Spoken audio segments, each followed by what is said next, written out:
Chapter 1. Ding. Inside the Hokage building, Ryan, sitting in the Hokage's seat, was currently experiencing a headache. He looked at the information scattered in front of him, particularly concerning the Mist Shinobi, Rock Shinobi, and Cloud Shinobi, who were preparing to make their moves. The start of the Third Ninja War was drawn closer. After being transmigrated into the world of Naruto and gaining various abilities, Ryan had been practicing ninjutsu, honing his skills, learning from Tsunade, and saving Uzumaki Kushina. He had also secretly made plans and positioned himself as the Hokage in anticipation of the Third Shinobi War. Although Ryan's strength had reached the peak of the Kage level, it wasn't sufficient when compared to the formidable beings that would appear in the later stages of Naruto, capable of destroying the ninja world. Even with his peak Kage level strength, the upcoming Third Ninja War couldn't be ended. Ryan had achieved his current strength without cheating, making him a benchmark among transmigrators. Just as he was pondering how to deal with the Third Ninja War, a ding sound suddenly interrupted his thoughts. Ding. First Hokage Senju Hashirama joined the group chat. Second Hokage Senju Tobirama joined the group chat. Fifth Hokage Tsunade joined the group chat. A series of inexplicable mechanical sounds resounded in Ryan's mind. As he was still dealing with a headache, a bright rainbow-colored light appeared before his eyes. After waiting for so long, the cheat had finally arrived. Ryan, still sitting in the Hokage's office, suddenly saw a flash of light. In an instant, he found himself in a vast white world. In this world, a massive conference table resembling the Knights of the Round Table stood before him. Welcome to the Konoha Hokage chat group, a message appeared. Within this chat group, members could exchange information, intelligence, and supplies to provide cross-world assistance for members. Ryan, as the group owner, had been automatically selected as the leader. The message continued, stating that the group needed at least 5 members to open the world leaderboard function, and 10 members to activate the mode of conquering other worlds. As the group leader, Ryan had the power to invite, call meetings, and remove members. Understanding the nature of the cheat, Ryan compared it to the chat groups he had read about in fanfics, which were typically limited to a particular world. However, this cheat had a mode for conquering the other worlds which intrigued him. Despite not being exactly the same as the chat groups he had read about, it was still impressive. Ryan realized that the group members in this chat group had different backgrounds compared to those in other chat groups he had encountered. Here, only the Hokages of Konoha were gathered, and in the future, they could join forces to conquer other worlds. The only regret Ryan had was that the cheat had come too late. He had already become the Hokage himself. Observing the virtual screen in front of him, Ryan glanced at the current list of group members. Fourth Hokage Ryan, Group Leader. First Hokage Senju Hashirama, Group Member. Second Hokage Senju Tobirama, Group Member. Fifth Hokage Senju Tsunade, Group Member. Surprisingly, 3 Hokages had been pulled into the group, all of them belonging to the Senju clan. However, Ryan thought it would be interesting to replace Tsunade with the 3rd Hokage, Sarutobi Hiruzen. He anticipated the reaction of the 1st and 2nd Hokages when they learned that their good apprentices had wiped out the Senju clan. Given Tobirama's temper, it was likely that he would be very furious. Looking at the invitation button for new group members, Ryan noticed that it was still inactive, remaining a dull gray color. He couldn't continue pulling people into the chat group for the time being. It seemed he would have to wait until the next meeting to activate the world leaderboard function. Having grasped the concept of the cheat, Ryan pressed the button to initiate the meeting. The system beeped, and a gate of light instantly appeared in the space. In the Konoha village Senju residence, inside the house, the first Hokage, Senju Hashirama, was lying weakly on a bed. Uzumaki Mido, responsible for taking care of him, and Senju Tobirama, who had come to visit, were present. Ahem, cough, what's been happening in the village lately? Hashirama asked, his weak voice filled with concern. Tobirama, observing Hashirama's weakened state, replied, "Don't worry about the village, big brother. Your health is the most important thing now. Other villages are likely paying attention to your health as well. If your condition worsens, the ninja world may descend into chaos again." Hearing Tobirama's response, Hashirama couldn't help but look at his ailing body, feeling helpless. After his battle with Madara, his health had steadily declined, and time was running out for him. The thought crossed his mind that Tobirama was right. Once he passed away, the ninja world would likely be thrown into turmoil once more. Just as Hashirama was about to speak to Tobirama, he suddenly heard a mechanical notification in his mind. You have joined the Konoha Hokage chat group. The group owner, Ryan, has called for a roundtable meeting. Please attend on time. Surprised by the voice in his head, Hashirama looked around the room, searching for any signs of unusual activity. Seeing nothing out of the ordinary, he turned to Mido and Tobirama and asked if they had heard anything. However, both Mido and Tobirama shook their heads, indicating that they hadn't heard anything. Perceiving no chakra fluctuations or signs of genjutsu, Hashirama focused on the thin screen in front of him that displayed the message Hokage chat group. He contemplated the situation and decided to attend the meeting. In his final moments of life, Hashirama gathered his remaining strength and said, "Count me in." As soon as he spoke those words, colorful rays of light enveloped him, transporting him to the location of the meeting. Chapter 2. War End. Chat begins. In the another universe. It's almost over. This war will come to an end after the official alliance with Hokage in a month's time, said the second Hokage Senju Tobirama inside the Hokage building, as he looked at the good news in his hand. He let out a sigh of relief. This news was signaling the end of the first shinobi war after many years. Sarutobi Hiruzen and others in the room also expressed their joy upon hearing the second Hokage's words. Really? This is good news, exclaimed one of them. Yeah, it's finally over, added another. Ever since the death of the first Hokage, other countries had been eyeing Konoha and launched sudden attacks after Senju Hashirama's passing. Previously, they had restrained themselves due to Hashirama's presence, but without him, they took the opportunity to wage war against Konoha. Cloud Shinobi Village in the Country of Thunder were the first to attack, and under the leadership of second Hokage Senju Tobirama, Konoha's elite shinobi, stood against the entire shinobi world on the battlefield, while also preserving their village's heritage. Sarutobi Hiruzen, Danzo, and Uchiha Kagami had also grown rapidly during this time. Just as everyone breathed a sigh of relief, Danzo raised a concern. Teacher, although we are going to form an alliance with Hokage, the alliance is taking place in the Land of Thunder. We should exercise caution. Hearing Danzo's words, Senju Tobirama nodded in agreement. However, being the fastest shinobi in the ninja world, he believed he could handle any emergency that might arise. Hahaha, don't worry, he reassured them. Every ninja village has depleted its resources over the past few years. The supplies in each village are not enough to sustain continued fighting. Danzo fell silent after hearing his response. Just as Senju Tobirama was about to speak further, a mechanical prompt suddenly sounded in Tobirama's mind. Ding. You have joined the Konoha Hokage chat group. Group owner Ryan has called for a roundtable meeting. Please attend on time. Senju Tobirama was instantly alerted by the sudden beep. Despite the war having ended, he remained cautious, knowing that many shinobi from other villages had been sent to assassinate him, the Hokage. What's the matter, teacher? Asked Sarutobi, concerned. Are there any enemies? What's the situation? Added another. Seeing Senju Tobirama suddenly become wary, Sarutobi and the others exchanged glances. They scanned the Hokage's office, reassured by the presence of Anbu ninjas everywhere. After finding no signs of any intruder, Senju Tobirama was taken aback. The reminder echoed in his mind once again, indicating that it was not a genjutsu, and that there were no chakra fluctuations. Realizing that he needed to investigate further, Tobirama resolved to enter the chat group space, and find out what was happening. With the Flying Thunder God technique at his disposal, he felt confident that there would be no problem. Count me in, he declared, choosing to participate in joining the chat group. Meanwhile, inside the Hokage building, Tsunade faced Naruto's inquiry about letting someone go. After a moment of silence, she responded, yes. Naruto questioned her decision, asking why she allowed Jiraiya to venture into a dangerous place alone. He emphasized that Tsunade should be well aware of Jiraiya's character, referring to him as pervy sage. In response, Kakashi intervened and tried to explain to Naruto, you don't understand the fifth Hokage's feelings. Naruto fell silent for a moment upon hearing Kakashi's words. Then he turned and left the room. Before leaving, he looked at Tsunade and made a remark. If pervy sage was the fifth Hokage, he would never let you go to such a dangerous place alone. With that, Naruto left the Hokage building, leaving everyone in the office in a state of silence. Tsunade remained alone in her office, dropping her facade and revealing her true emotions. In her empty office, Tsunade immersed herself in her thoughts until a mechanical reminder abruptly echoed in her mind. Ding. You have joined the Konoha Hokage chat group. Group owner Ryan has called for a roundtable meeting. Please attend on time. Surprised by the sudden voice in her head, Tsunade glanced around, noticing no movement or chakra fluctuations. This confirmed that the voice had indeed originated in her mind. Konoha Hokage chat group. Tsunade pondered deeply, contemplating the current state of the ninja world, which was on the brink of crisis. Based on the information she had received from Jiraiya, Pain's next target would be the remaining tailed beasts, leaving her feeling helpless. With these thoughts in mind, Tsunade decided not to hesitate any longer. Count me in, she exclaimed, choosing to participate.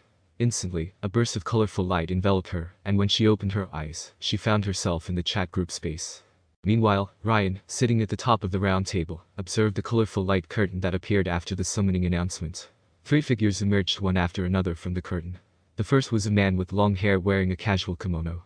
Hey, what a magical place, exclaimed the man. It feels like my injuries are no longer worsening. The man turned out to be Senju Hashirama, who grew increasingly curious as he observed his surroundings and sensed the changes in his body. At that moment, Senju Hashirama noticed Ryan, and, without waiting for him to ask, another figure emerged from behind. The newcomer wore a suit of weather-beaten blue battle armor, radiating an aura of sharpness. Tobirama, eager to find out what was happening in this chat group, was taken aback when he saw the resurrected Senju Hashirama before him. "Ha, brother!" Tobirama exclaimed, shocked by the sight of his deceased brother standing before him, fully alive, and not a result of the impure world reincarnation. "Hey Tobirama." Hashirama responded with surprise. "I didn't expect you to be here too. I thought I was the only one who heard it." Before the two could fully communicate, a voice came from behind them, exclaiming, "Grandpa." And the second grandpa. Chapter 3. Two gamblers meet. Tsunade originally came here to find a way to protect Konoha through the Konoha Hokage chat group. It was like hoping that all will be well, but she decided to participate anyway. As soon as Tsunade entered, she was taken aback to find the deceased elder grandpa and second grandpa standing in front of her. In disbelief, Tsunade exclaimed, "Grandpa and second grandpa." Hearing Tsunade's voice, Hashirama and Tobirama, the two grandpas, turned to look behind them. Seeing Tsunade walking out of the light curtain, they couldn't help but be surprised. Tobirama recognized Tsunade instantly, while Hashirama carefully studied her. Especially when Hashirama noticed the jacket with the word gambling written on it, it triggered memories of someone addicted to gambling. Instantly, a figure addicted to gambling appeared in Hashirama's mind. "Ha! Are you Tsuna?" Hashirama exclaimed, shocking Tsunade. Meanwhile, Tobirama looked at the Hokage hat on Tsunade's head once again, his face pensive. Just as the three of them were shocked by their unexpected reunion, a voice suddenly broke the silence. "Ahem, now that we're all here, the three Hokages should take their seats first. This is the Konoha Hokage chat group, we're all family. Please have a seat and let's chat." Ryan, the fourth Hokage, spoke, smiling and motioning for them to sit. Confused, Tobirama asked, Who are you?" Ryan quickly turned around, revealing the fourth Hokage's royal robe. "I am the fourth Hokage." Ryan, seeing the Hokage robe on Ryan's body, Tobirama nodded in recognition, while Hashirama remained puzzled. But those doubts could be addressed later. Just as the two were about to sit down, Tsunade, suspicious of Ryan, stared at him intently from the side. "No, the fourth Hokage was Namikaze Minato?" Tsunade questioned. In response, Ryan smiled indifferently. "The world we live in is separate. The Konoha Hokage chat group pulls us, who have become Hokage in these separate worlds, into this chat group. As for me, in the original world, the history is the same as what you know of the fifth Hokage.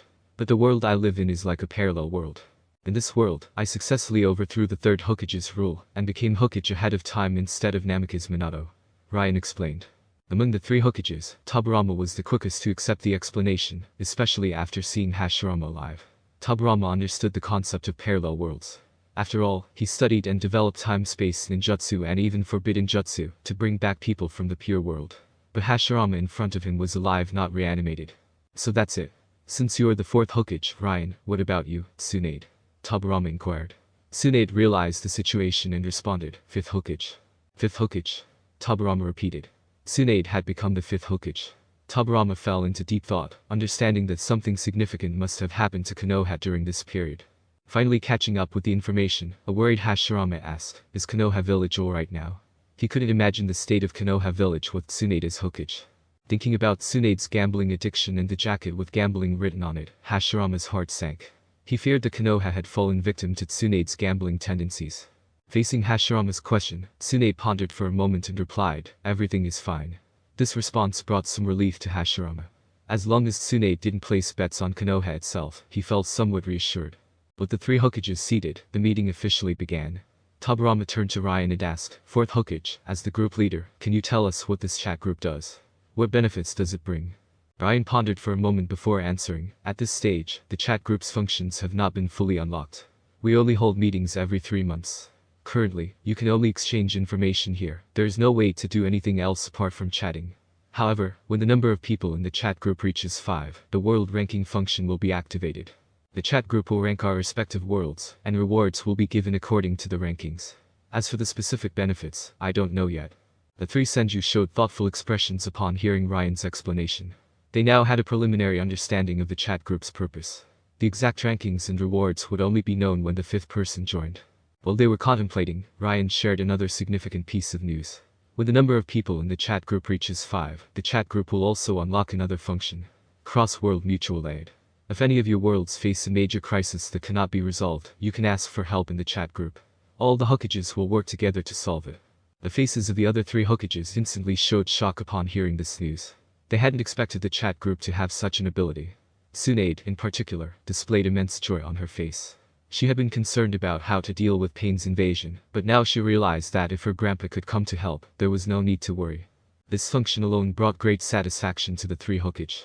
Tsunade, filled with relief, asked Ryan anxiously, "Fourth Hokage, when can we add the fifth person? It's a matter of Konoha's safety."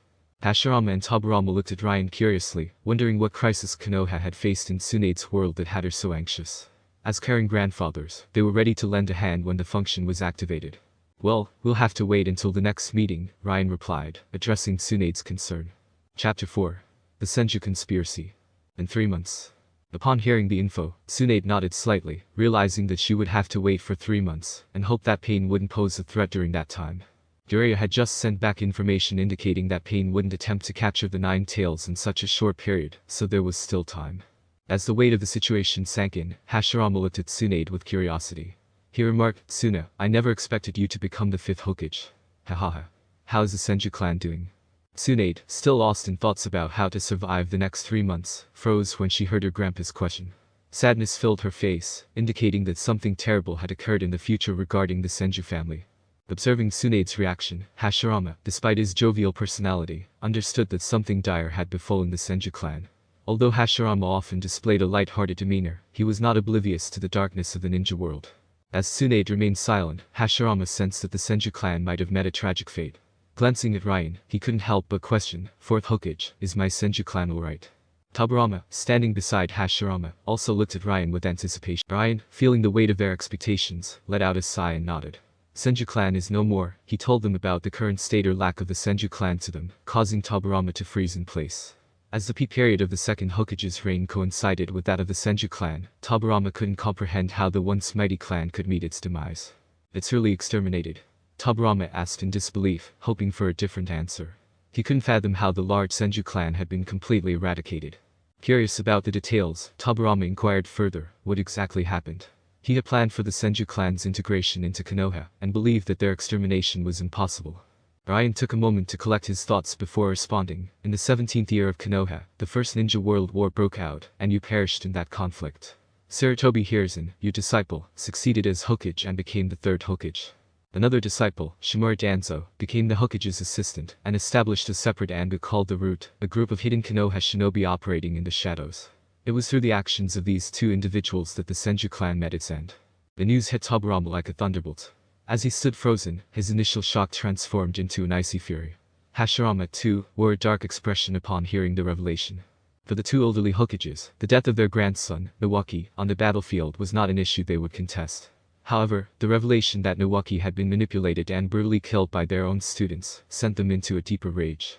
Their anger welled up, generating an intimidating aura within the chat space. "Damn it. How dare they?" Hashirama's voice resonated with fury. Observing their furious reactions, Ryan produced the evidence he had gathered from his own world. Anticipating the possibility of encountering other Hokages, he had prepared beforehand, collecting evidence of the actions committed by the 3rd Hokage and Danzo against the Senju and Uzumaki clans. Obtaining such evidence had not been an easy task. Presenting the evidence, Ryan solidified Tsunade's belief in his words, causing her to strike the table in front of her in anger. After the end of the Second Ninja World War, Tsunade noticed discrepancies and conducted her own investigation, but the truth she discovered was too overwhelming for her to confront her teacher. Consequently, she chose to escape Konoha, rather than face the harsh reality of the Senju clan's demise. Nevertheless, the evidence before her now reignited a rage. Hashirama and Tobirama, witnessing Tsunade's reaction, acknowledged the validity of Ryan's claims. The evidence solidified their understanding of the truth. Ryan further explained, those 2 Hokage and Hokage assistant duo were really capable of anything. As long as anyone came close to power, they will be eliminated. Even if it's the Senju clan, it will not be spared. Not only did they wipe out the Senju clan, but they also eradicated the Uchiha clan. Hashirama, listening intently, frowned even more. Although Tobirama held a negative view of the Uchiha clan, Hashirama had never intended to exterminate them at all. Tobirama's apprehension stemmed from his fear of another Madara emerging. Therefore, he sought to guide and control the Uchiha's power. In fact, he had nurtured individuals like Uchiha Kagami, who was willing to transcend the constraints of the clan, and dedicate themselves to the village. To their surprise, Ryan smiled and pointed to his position, stating, "Because I was chosen as the group leader of the chat group, I have access to information beyond my time as the 4th Hokage. So, I know not only the past, but also the events that occurred after the 5th Hokage." Chapter 5. Tobirama's Proud Disciples. Tsunade didn't say anything more after hearing that. First Hokage Hashirama and Second Hokage Tobirama on the side also recovered from the shock. But at this moment, Second Hokage's face was full of bitterness. Who would have thought that the person chosen by himself would massacre the Senju family in the future? I pick such disciples. I can still understand them touching the Uchiha clan. After all, the evil power of Sharingan. It is understandable to be wary of such forces. Following my teachings. After these two came to power, they even dared to wipe out the Senju clan. I'm afraid that slowing down will alert both. When we go back, we must not let these two goods appear on the Ninja World stage. Just kill both of them. Thinking of this, Second Hokage Tobirama couldn't help but smile. Yes, all of this has not yet happened in my own world. It's enough to kill these two good bastards. Only then did Second Hokage Tobirama react. It turns out that this is the real purpose of the chat group. You can completely change history. Tobirama, who opened new world for the other two Hokage, stayed silent for a while and expressed his thoughts. Hearing the thoughts of the second Hokage, Hashirama and Tsunade on the side couldn't help but look at each other. The two of them were even more shocked at this moment. Even Ryan called it wonderful intuition. It can only be said that it is worthy of the second Hokage. I haven't brought it up yet. The second Hokage has figured it out by himself. Looking at the second Hokage with a sudden change in his style, Ryan also hurriedly interrupted. Ahem, before that, I need to understand one thing. That is, what time period are you all in at the moment? When they heard that, second Hokage Tobirama was still a little excited about changing the destiny of the Senju family. Couldn't help but put away the smile on his face. Then he opened his mouth and said, in the 17th year of Konoha, the first ninja war is about to end. I'm going to sign an alliance contract with Hokage in 1 month. At that time, this ninja war will come to an end. Speaking of which, second Hokage Tobirama breathed a sigh of relief. After all, no one wants war. Now that the war is coming to an end, the second Hokage has indeed relaxed a lot. Just after the second Hokage finished speaking, first Hokage Hashirama on the side also patted second Hokage on the shoulder with satisfaction. But Ryan and Tsunade on the side had weird faces now. Seeing this, second Hokage, who was still a little relaxed, couldn't help but tense up. Then he cautiously asked the two of them, could something bad happen? Seeing this, Hashirama looked at the two worriedly. Seeing this, Ryan had no choice but to say, how should I put it? 1 month later, during the alliance meeting, Cloud Shinobi villages Golden Horn and Silver Horn led the troops to rebel and then killed second Hokage and destroyed the alliance contract. In order to cover the retreat of Konoha's new Hokage, you stayed behind to hold the fort. You died in this battle. After you died, the first Ninja World War was over. I died on the eve of the end of the Ninja War. If Tobirama didn't know what Sarutobi Hiruzen and the others did in future, he might still accept it. But now, I died after saving these swindlers. This is not something the second Hokage can accept. No wonder the Senju clan will be destroyed. It was because he was about to die.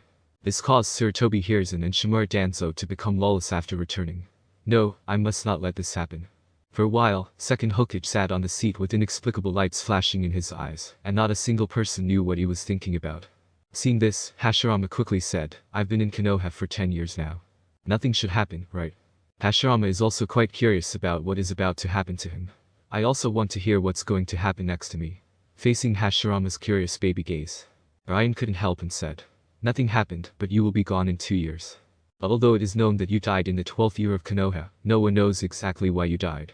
Knowing that I have 2 years to live, Hashirama didn't have any regrets. Instead, he smiled cheerfully.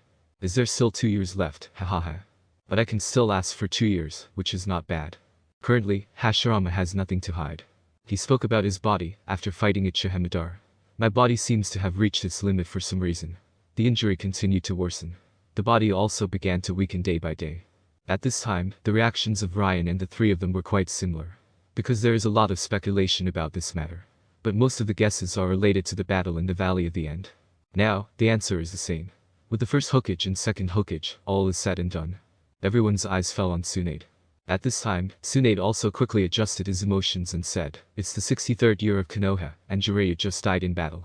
There is an organization called Akatsuki that is capturing tailed beasts, and now we are only short of Cloud Shinobi's 8 tails and Konoha has 9 tails.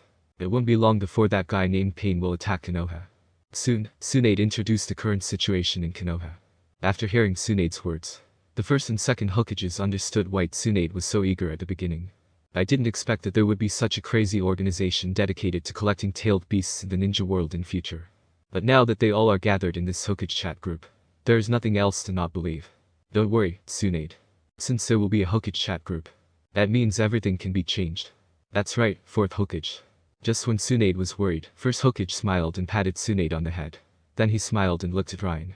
Facing the eyes of the First Hokage, Ryan also must admire, as expected of First Hokage. Seemingly careless but wise and empathetic. My heart is like a mirror. Now the role of the chat group is directly named. Seeing this, Ryan smiled and said, of course. Since we can be pulled in by the Hokage chat group, everyone should unite and help each other. Tsunade's problem can be resolved after the next meeting in 3 months. When the 5th group member joins, just turn on the mutual assistance function. But the most important thing right now is you, 2nd Hokage. As Ryan said, all eyes again fell on 2nd Hokage Tobirama. Chapter 6. Tobirama killing people without lifting a finger. Because the chat meeting is held every 3 months. For those of you who are about to encounter a major crisis in the next 3 months, this is the most important thing to remember. As Ryan said. Hashirama and Tsunade, on the side, also nodded in unison. The 2nd Hokage had a life and death crisis after returning home. If Tobirama could change his own history, that means the possibilities through the chat group are endless for everyone. But at this time, Hashirama noticed a point. He looked towards Ryan with doubt in his eyes. 4th Hokage, if Tobirama still hasn't changed his destiny after returning. So, what is going to happen? Faced with this problem, he decided to act. Tobirama and Tsunade were also filled with curiosity. Their 2 worlds have recently undergone a change. Ryan pondered for a moment and then said, if you can't change your destiny, let's take the 2nd Hokage as an example. It should be the same as the historical records. He died during the First Ninja War. In the chat group, a Hokage world would be lost. Speaking of which, Hashirama and the others understood. In the chat groups, if you want to open more functions, you will need to pull in more Hokage worlds. If Tobirama dies during the First Ninja War after returning, then 2 more new Hokage must be added to the chat group to enable new functions. Remembering this, all 4 couldn't help looking at each other. The most important function of the chat group should be to add more worlds to chat. But, do we have 10 Hokage? About this question, I don't know. Hashirama and the others suddenly widened their curious eyes. Even Tsunade is not an exception. It's already the 5th Hokage. Could it be that Konoha will be passed down to the 10th Hokage later? In front of everyone's eyes, Ryan shook his head very calmly. No, as far as I'm aware. At most, it has only reached the 7th Hokage. But in the middle, there will be some episodes. Hokage 5.5. His wish was fulfilled and he was killed even sooner after that. Speaking of which, Ryan's eyes instantly locked onto 2nd Hokage Tobirama. So, if 2nd Hokage goes back, it will still die in the First Ninja World War. And if chat rooms cannot add a new Hokage world, the function of the chat group may never be able to open the next function. Hashirama and Tsunade heard this. Immediately, he looked at Tobirama with a worried expression on his face. This may be related to the subsequent function opening of the chat group. Hashirama, it's so interesting to have such a magical place. Make sure that all the features are enabled. As for Tsunade, it's because Konoha in her own world is about to die. Use the follow-up functions available in the chat group. If there are 5 members. Tobirama, be careful on your way back. Yes, 2nd Grandpa, please take your own life as the top priority. Faced with the worry of his family, Tobirama naturally understood what was more important. As the 1st Hokage of people with the spirit of exploration in the history of Konoha for all kinds of forbidden ninjutsu, the 2nd Hokage being Orochimaru. Tobirama is more aware of the importance of chat group than anyone else. The function of the connecting parallel worlds. Originally, after hearing his follow-up history, knowing that I had died just to kill those idiot disciples. If I don't bring these idiotic disciples with me when I go back, with the Flying Thunder God technique, who can stop him? But now, Tobirama changed his mind in an instant. Don't worry, everyone. I will not risk my life this time. Everyone nodded at hearing the words. What 2nd Hokage said next unexpectedly caused everyone's faces to change drastically. Everyone, I plan to abdicate when I go back. Let Sarutobi Hiruzen become the 3rd Hokage. Without waiting for Tobirama to finish, Tsunade quickly interjected. Really? 2nd Grandpa, you're confused. How can you make him a Hokage? However, Hashirama held out his hand to stop Tsunade, who was about to say something. Although I don't know what Tobirama wants to do. He must have plans. Then he signaled Tobirama to continue. Seeing this, 2nd Hokage also said. Don't worry, because the alliance ceremony in a month's time requires the shadows of both parties to be present. Since I'm not going to be there, I need someone to sign for me. Let Sarutobi Hiruzen and Shimura Danzo go when the time comes. He will be the shadow of Konoha, so he must go, and the alliance ceremony can also be signed. As for whether you can come back alive, it depends on the situation. Speaking of this, Tobirama stopped as well.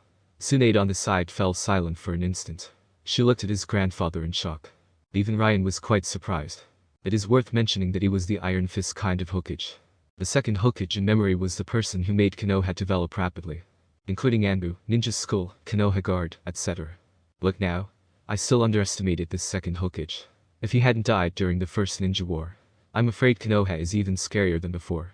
After hearing about this plan, I was very impressed. Ryan couldn't help but nod in agreement. Great choice. Even Hashirama, who was the eldest brother, also agrees now. He really wanted his younger brother to live. Seeing that everyone agrees with his plan, Tobirama was also relieved. Anyway, in history, the Hokage always dies. The dead third Hokage will also die. By the way, this plan will also get rid of Sarutobi Hiruzen and Shimura Danzo together. He not only changed his own history, but he also helped solve these two idiots. Alright, now that the second Hokage problem has been resolved, do you have any additional comments or thoughts to share? Otherwise, this meeting will come to an end, and we'll wait for the next one in 3 months. At that time, the World Leaderboard function and Cross-Border Mutual Assistance function will be activated. Ryan said, yes. Hashirama and the others suddenly looked at each other. He then shook his head. You already know what you need to know. There are still 2 years left for Hashirama. At that time, there should be a way to treat his body in the chat group. And Tobirama is planning to start his own plan immediately after returning. After all, his time is the most precious. As for Tsunade was looking forward to the 2 functions that will open after the second meeting. Seeing that the 3 of them are fine, Ryan decided to end the meeting himself. As the colorful glow instantly enveloped everyone. After Ryan slowly opened his eyes, he then found himself back in his office. Chapter 7. Senju when they went home. As he looked at the familiar layout in front of me, Hashirama quickly sat up from the bed. Am I back? She asked. At that moment, Hashirama noticed that Mito and Tobirama were also present. What's up, brother? What's going on? Hashirama inquired. Startled, Hashirama looked up at the sky. Mito was already used to his nervous nature. Tobirama, standing beside them, felt a little bewildered. What do you mean by coming back? Didn't I just return? He wondered. And as soon as I came back, I went to see big brother Hashirama. Faced with Tobirama's doubts, Hashirama hastily waved his hand to indicate he had nothing more to say. However, what Hashirama didn't expect was that, after chatting with them for so long, it turned out that it had only been a blink of an eye. It was amazing. As I looked at the slightly immature Tobirama in front of me, I couldn't help but think about the second Hokage Tobirama whom I had seen in the chat group. They were the same person, yet the Tobirama in front of me still had a few years left before he grew up. However, when I thought about the last plan of second Hokage Tobirama, I couldn't help but stare at Tobirama in front of me intently. I did not expect this kid to come up with such a plan, as if he didn't care about his disciples at all. After a moment of reflection, Hashirama suddenly laughed. That fits Tobirama's character perfectly. What he should do is not hold back at all, just like in the battle between the Senju clan and the Uchiha clan long ago. Senju Hashirama, who was the patriarch, played with the Uchiha Madara. However, his younger brother tried his best to kill Madara and Izuna back then. If you don't kill the other party, he will never give up. Looking at my older brother in front of me, I smirked for a while before talking to myself. Tobirama couldn't help but look at Mito beside him. At this moment, Hashirama felt a little uncomfortable being stared at by the two. He hastily asked Tobirama, how many disciples have you taken in recently? What? Yes, big brother. Tobirama replied. When Hashirama mentioned this topic, Tobirama suddenly became alert. You know too, brother. I have now accepted 3 disciples. Sarutobi Hiruzen, Shimura Danzo, and Uchiha Kagami. Especially Kagami, even though he belongs to the Uchiha clan, he has a heart for Konoha. He's a good kid. Upon hearing Tobirama's words, Hashirama almost couldn't help but laugh. Of course, I know that you have accepted disciples. I also know that your 2 unfortunate disciples wiped out both the Senju clan and the Uchiha clan. In this regard, Hashirama is also straightforward. Let Sarutobi Hiruzen and Shimura Danzo return. Pay attention to these 2 families as well. Faced with Hashirama's orders, Tobirama, although he didn't understand how the 2 families had offended his eldest brother, did not hesitate to obey his words. Moreover, they were just 2 newly recruited disciples. Kick them out as soon as possible, they dared to offend big brother. It seems that these 2 families need to be properly monitored. Soon, Tobirama left the clan house with Hashirama's orders. The 2 small families of the Sarutobi and Shimura clans were soon suppressed by Tobirama. Neither of the families had any idea what happened, except that they saw Sarutobi Hiruzen and Shimura Danzo being kicked out by Tobirama as students. The patriarchs of the 2 families instantly became angry. 2 little brats. One of them exclaimed.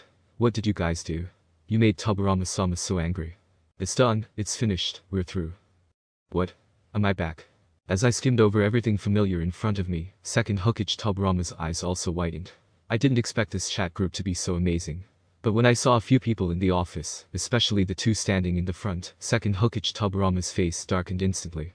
Hiruzen, why is the teacher suddenly so angry? He asked. Why do I feel a little flustered? Looking at the black-faced second Hokage Tobirama, Danzo couldn't help but feel guilty.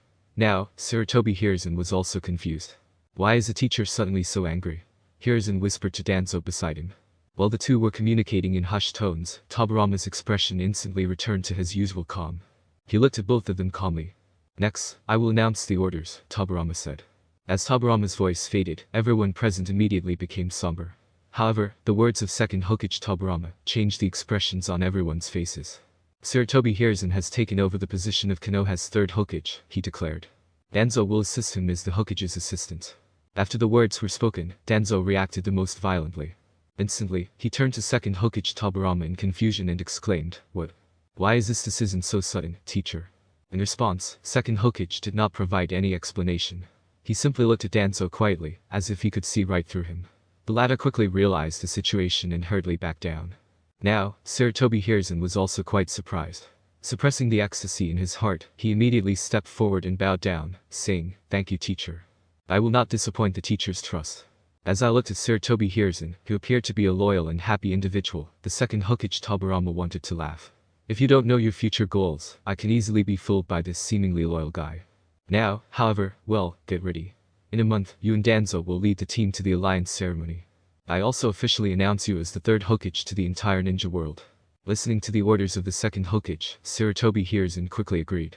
For a moment, he seemed to be in high spirits. Looking at Sarutobi Hiruzen, who couldn't hide the smile on his face, Danzo stood in the room, his face filled with jealousy. "Damn you, Sarutobi Hiruzen. Why are you the Hokage? I'm not bad either. Teacher, you are not fair. Why did you choose Hiruzen suddenly?" For a while, my stomach felt dissatisfied. But now the deal was done, so there was no point in saying more. I could only watch helplessly as Sarutobi Hiruzen assumed the position of third Hokage, and Tsunade's whirled as the fifth Hokage. Within the Hokage building, I looked at everything familiar in front of me. If it weren't for the vividness of everything that had just happened, I would have thought it was a dream. "Wow, that's fantastic," I exclaimed. "Just wait until the second meeting starts in 3 months, then, the current predicament can be resolved." Tsunade, who had found a solution, suddenly felt better. However, when I saw the information that Jiraiya had sacrificed his life for on the table, my emotions plummeted. Oh, if it had come earlier. Perhaps Jiraiya would still be alive. Chapter 8. The end of the meeting. Acquired items. None. The next Hokage meeting will commence in 3 months. Prior to the commencement of the meeting, group owners may immediately invite a Konoha Hokage to join the group chat. The bigger the number of people in the chat group, the longer the duration of the meeting. Looking at the settlement page of the chat room, Ryan was not surprised at all. Ryan's main concern is being able to invite another Konoha Hokage to join their group in 3 months' time. At that time, there will be 5 Hokage in the group. Can unlock other features. After 3 months, you will be able to unlock the World Leaderboard feature. Looking at the World Leaderboard function that has not been unlocked. At this moment, the more Ryan looked at the message from the system item obtained, none, the more dazzling his heart felt. Presumably, the World Leaderboard function should benefit all group members. At that time, he must find a way to be in the front row. Considering this, Ryan couldn't help but fall into deep thought. Fourth Hokage-sama. Just as Ryan was falling into deep thought, a handsome figure appeared at the door of the office instantly. Ryan, who had heard the voice, quickly put aside his thoughts. "Please come in." Soon, the figure outside the door opened the door and walked in. Looking at the person, Ryan also smiled on his face. The person who came was Minato Namikaze, who was supposed to become the fourth Hokage. But now, he is Ryan's deputy. For Minato, the perfect toolman, Ryan naturally accepted it without any hesitation.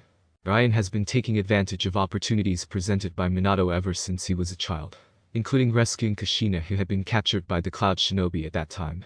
Fortunately, Minato had successfully apprenticed under Jiraiya. The strength is no different than the original. Hokage-sama, the evidence of the Sarutobi family and the Shimura family's search for resources over the years have all been sorted out. Oh?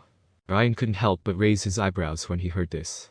This is the kind of thing that is too important because it will change the future of many families in Konoha. After I successfully squeezed out the third Hokage from his position as the third Hokage, then I continued to collect the black materials of third Hokage Sarutobi Hiruzen and the black male materials of Shimura Danzo. Just by using these things, Sarutobi Hiruzen could not have continued to sit in the Hokage's position. Now new blackmail material was collected by Minato. It was enough to kill these 2 people. It's time to close the deal. Let's go, Minato. Let's go and take a look what is the strongest Hokage in history has been doing over last 40 years. Soon, the 2 rushed towards the clans of the Sarutobi clan and the Shimura clan. As for whether Namikaze Minato will show mercy to Sarutobi Hiruzen, Ryan is not worried at all. Since Ryan had sent Namikaze Minato to collect these blackmail materials bit by bit. Originally, Minato Namikaze was supported by Sarutobi Hiruzen. According to Sarutobi Hiruzen, Namikaze Minato is much easier to control than Ryan. As a result, Ryan broke the news by surprise. Sarutobi Hiruzen fell instantly. Because the impact was too great. Namikaze Minato, being close to the third Hokage, naturally has no way of becoming the fourth Hokage. So, Ryan successfully took the position of the fourth Hokage. Namikaze Minato was sent by Ryan to gather black information on the collusion between Sarutobi Hiruzen and Shimura Danzo. With an in-depth investigation, Minato Namikaze is also getting more and more frightened. At the same time, he admires Ryan more and more. If it were him, he couldn't do that at all. It is very likely that he will be controlled by Sarutobi Hiruzen as a puppet to sit in the seat of the fourth Hokage. Namikaze Minato, who was following Ryan, was filled with many thoughts now. After all, he is a smart civilian ninja and now he can clearly see the darkness of Konoha. But he has made up his mind. He firmly supports Ryan in securing the Hokage's position. Soon, the two arrived at the clan lands of the Sarutobi clan and the Shimura clan. Coincidentally, these two clans had almost killed off the Senju clan. Only Uzumaki Mito, the wife of First Hokage, is now old and dying. Then these two groups took the former Senju clan's land for themselves. The huge clan land of the Senju clan was divided equally between these two people for their own clans. The two families got together and planned to rip as much as benefits on Konoha's grave. At this moment, the gates of both families were densely packed with people. He can't stand in the street anymore. One by one, they stood upon the wall. But everyone glared angrily at the gates of the two families in front of them. And the gates of both families, there was also a large crowd gathered. But these people's faces were full of pride. He did not pay attention to the people in front of him at all. Looking at the two, Ryan and Minato who had rushed over quickly. The faces of the ninjas surrounding the two big families suddenly showed joy. Fourth Hokage. The fourth Hokage is here. Excellent. These people, look at how arrogant they are. For a moment, the scene instantly boiled over. You know, after traveling to this world, Ryan has no shortage of management personnel. Civilian ninjas protect their comrades and show kindness towards civilians. So, the approval rate of Ryan is very high. With the arrival of the two, their presence was felt immediately. Soon, a silver figure quickly came towards Ryan. The fourth Hokage. Seeing the person coming, Ryan couldn't help but nod. Sure, you can handle it. The latter stood behind Ryan without saying a word after hearing this. The person who had come was Kakashi's father. Haddock Tsukumo, also known as Konoha's White Fang. During his planning, Ryan saved the White Fang member from Konoha's senior management, who had been nearly killed by the Konoha duo. Fortunately, the evidence of the spreading of the rumors and the statement of the companion who was rescued by Haddock Tsukumo was found in time. He had only succeeded in stopping White Fang from committing suicide in despair. Now he has become an unwavering sharp blade behind Ryan. As for the position of Hokage, at this time, Haddock Tsukumo had already lost his mind. Politics is not something that a pure individual like him cannot comprehend. Ryan arrived at the door of the Sarutobi and Shimura clans. Watching Ryan come to their door, the Sarutobi and Shimura groups also panic now. What should they do? What can be done to prevent the fourth Hokage from coming? Go and inform the Patriarch. Now we can only let the Patriarch come. For a while, the clansmen gathered at the doorway panicked. But the few people in the lead forced others to calm down. Seeing approaching Ryan, he slowly opened his mouth and asked, Fourth Hokage Master, what's happening today? If Hokage-sama needs anything, just give us an order. Is there really any need to mobilize so many shinobi to surround them? Chapter 9. At this point, the few individuals leading both clans seemed to care less. After all, in their perspective, this was the territory of the Sarutobi clan, and the Shimura clan where the third Hokage resided, along with the family of the former Hokage's assistant, Danzo. Even if you are the fourth Hokage, you can't simply ignore social norms and barge in like this. As he looked at the few people blocking his way, Ryan couldn't help but laugh. I don't understand. Observing you all today, it's surprisingly pitiful. Just as Ryan finished speaking. PFFT. Ah. No. Elder. Several dazzling slashes flashed by. The few individuals in front hadn't clearly seen what had happened. Accompanied by several hats soaring into the sky and exclamations from those around them, it was only at this moment that people noticed Haddock Tsukumo, who had been standing behind Ryan, slowly sheathing his sword. Confronting the crowd, the White Fang gazed around coldly. Who dares to disrespect the fourth Hokage? This is the end. After uttering those words, he stepped back behind Ryan. This instantly stunned everyone present. No one dared to step forward to stop him. AHEM. Fourth Hokage, you went a little too far. Just when the people from the Sarutobi and Shimura clans were frozen in fear at the entrance, they knew it wasn't right to stop the fourth Hokage, but they were hesitant to let him in. The two figures slowly emerged from the clan grounds. Before the pair even arrived, their voices reached the crowd. The people of the two clans instantly calmed down. The individuals who approached were Sarutobi Hiruzen, the third Hokage, who had been ousted by Ryan, and Shimura Danzo, who had been dismissed even earlier. Just after the two appeared, Ryan's eyes narrowed slightly. He fixed his gaze on Sarutobi Hiruzen, wearing an unsatisfied expression. Why? Still reluctant to let go of the Hokage position. Is this Hokage Imperial robe refusing to be taken off? Ryan saw Sarutobi Hiruzen, who had arrived before the assembly. At this moment, he still had the Hokage Imperial robe on. Upon hearing Ryan's words, Sarutobi Hiruzen didn't seem bothered at all. With a mischievous smile, he chuckled, "Hahaha, as people age, they tend to cling to the past. I was wearing it at home and reminiscing about the times with Danzo. It's not that I heard of your rival, Fourth Hokage, and I didn't have time to change, so I came over as is. However, before that, Fourth Hokage, shouldn't you provide this old man with an explanation?" With that, Sarutobi Hiruzen gestured towards the several headless bodies on the ground. He directed a resentful gaze toward Ryan. At this moment, Sarutobi Hiruzen wished he could tear Ryan into pieces. He berated himself for not having seen through this man's ambition from the beginning. Quietly gathering evidence against him, combined with Tsunade's support, led to his direct impeachment from the Hokage position. Thinking of Tsunade made Sarutobi Hiruzen even more furious. She had even sided with an outsider to deal with her own teacher. "Ryan, today you must face the consequences." Finally seizing the opportunity and eliminating a few clan members had a price, but it was worth it. Danzo, standing at the side, naturally jumped in impatiently when he witnessed this. "The foundation of my own efforts is the hard work I've put in. To replace Sarutobi one day and become Hokage myself. In the end, everything turned out to be a mere charade." His position was declared dismissed after Ryan assumed power. The Anbu route was completely disbanded, and its members were integrated into the Anbu and mission teams. Haddock Sakuma was appointed in charge of this transition. "You're being overly presumptuous, Fourth Hokage. You hold the position of Hokage. How dare you let your subordinates attack fellow villagers? There must be severe consequences." Looking at the two senior figures who were still shouting before him, Ryan had no inclination to engage in conversation. He directly nodded to Namikaze Minato beside him. Observing this, the latter gestured to the Anbu operatives nearby. "Announce it." "Understood." Soon, several individuals swiftly performed hand seals. Crimson barriers instantly manifested on all sides. The four red yang formation enclosed both Hiruzen and Danzo, along with their clan members. All that was left was to eliminate them within this barrier, and everything would align with the plan. It's thanks to this ninjutsu that Ryan had the assurance to neutralize these two problematic figures without harming Konoha's future. As they watched the four red yang formation emerge suddenly, the expressions of Sarutobi Hiruzen and Danzo underwent rapid transformations. It was as if they had been transported back to the moment of their public judgment. "This is bad. He must be stopped."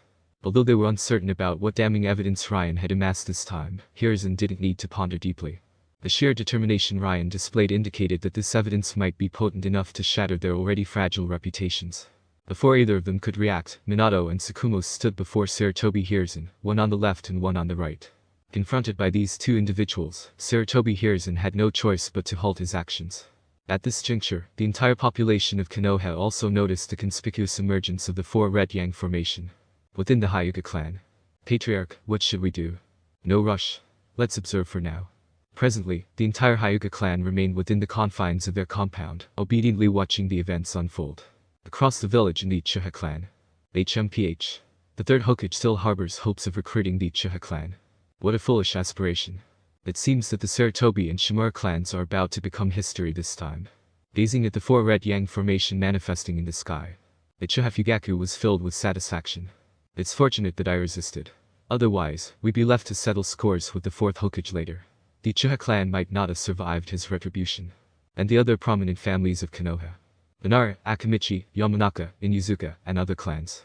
All of them stayed within their family compounds, observing the unfolding events. Soon, the appearance of the four red yang formation in the sky underwent a change. Ryan's figure materialized gradually upon the luminous curtain formed by the formation. "It's the Fourth Hokage's projection." "Ah, Lord Fourth Hokage. What's happening now?" "Regardless of the circumstances, we will always support the Fourth Hokage. Fourth Hokage-sama is incredibly dashing." With Ryan's appearance, the entire population of Konoha erupted with enthusiasm. Aside from a few enamored young women captivated by Ryan's appearance, most individuals were driven by curiosity. What was unfolding now? All citizens of Konoha. Today, an announcement will be made. For all these years, Third Hokage Sarutobi Hiruzen, and all the damning evidence of collusion in various criminal activities committed by Hokage's assistant Shimura Danzo. Chapter 10. My God. Real or fake? Did the third Hokage and Danzo being Hokage assistant did something bad behind the people of Konoha? It's just unbelievable. Ryan's words on the light curtain sent shockwaves through Konoha. The entire village erupted in chaos in mere moments, with most of the residents being civilians. Among the notable families, the Nara clan, known for their political acumen, was quick to pick up on the situation. While they didn't fully grasp the extent of Third Hokage and Danzo's actions, they managed to piece together some clues. On the other hand, prominent clans like the Hyuga and Uchiha seemed to rejoice at the revelation. It must be acknowledged that they had long suffered under the rule of the Third Hokage, and now, with these revelations, they felt a sense of vindication. They refrained from actively attacking the Shimura and Sarutobi clans, as doing so might tarnish their image. However, it was only natural for them to take pleasure in the downfall of their adversaries. Meanwhile, in a Konoha tavern, a graceful figure sat by the window, pouring herself some sake. She gazed at Ryan's image displayed on the light curtain in the sky. "The time has come, my boy."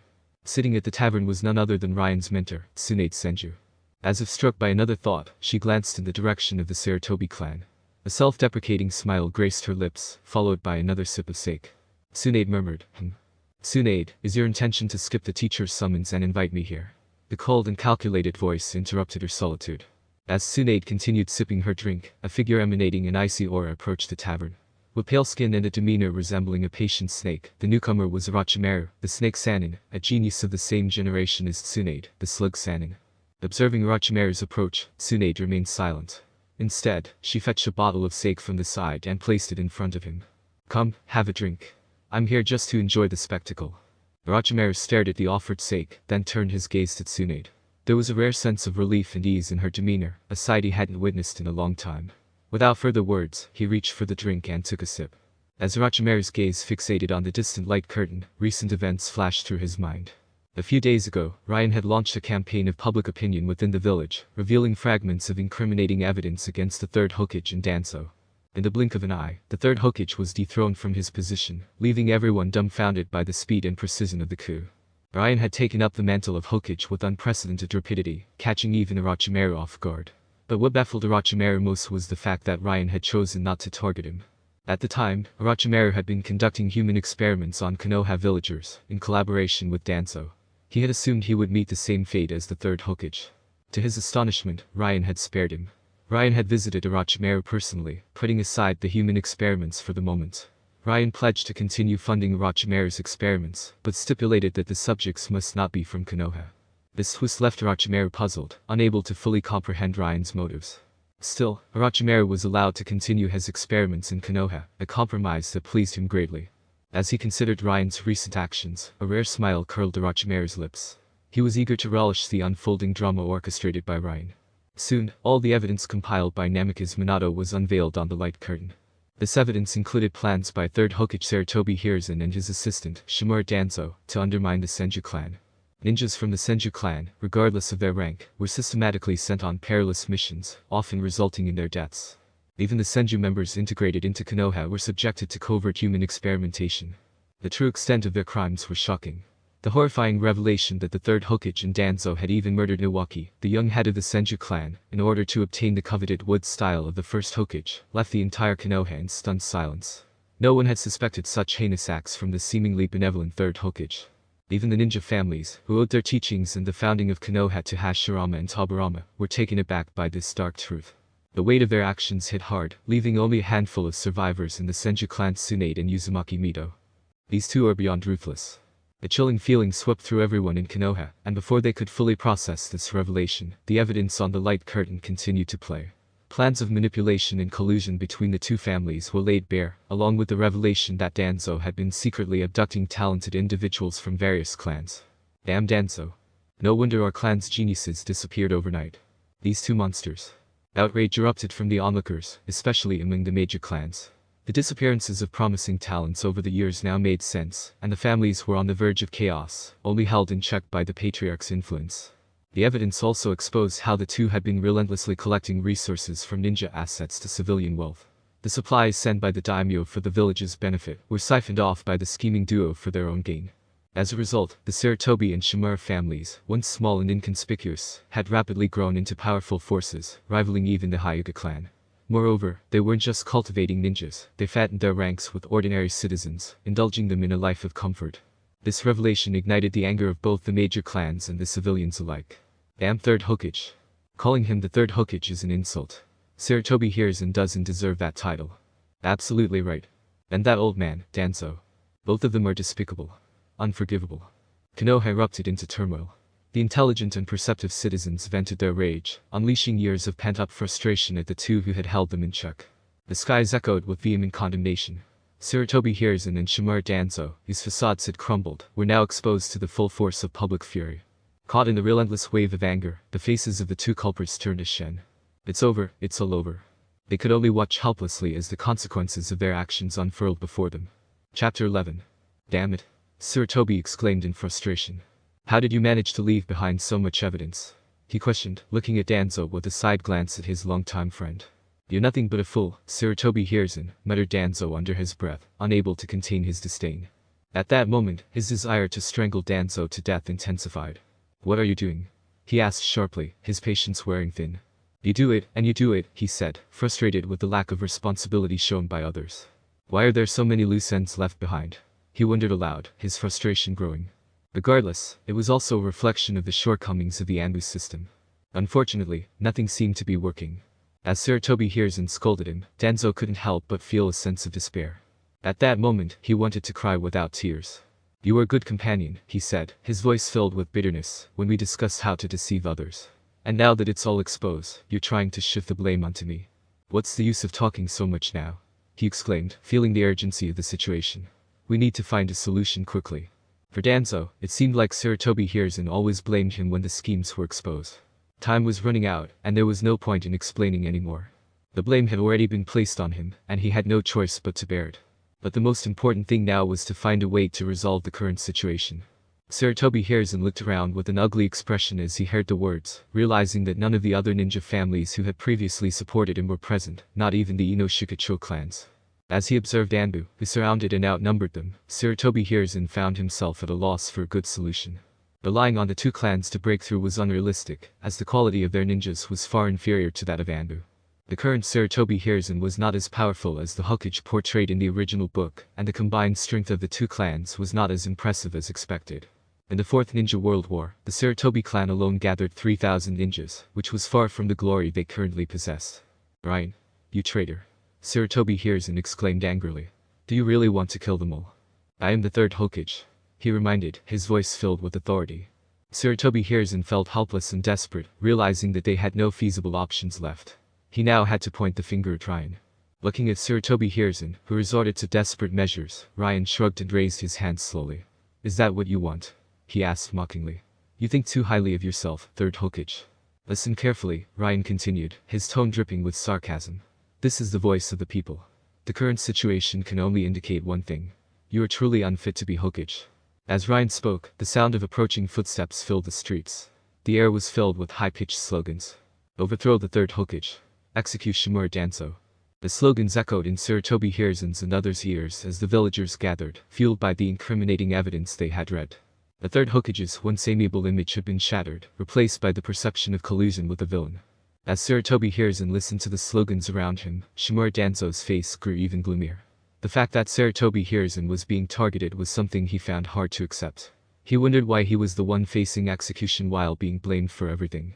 Sarutobi Hiruzen sensed Danzo's emotions and quickly patted his shoulder, his eyes filled with concern. In that moment, he felt a sense of panic. They couldn't afford for Danzo to have second thoughts now. Fortunately, Danzo understood that it was not the time for hesitation.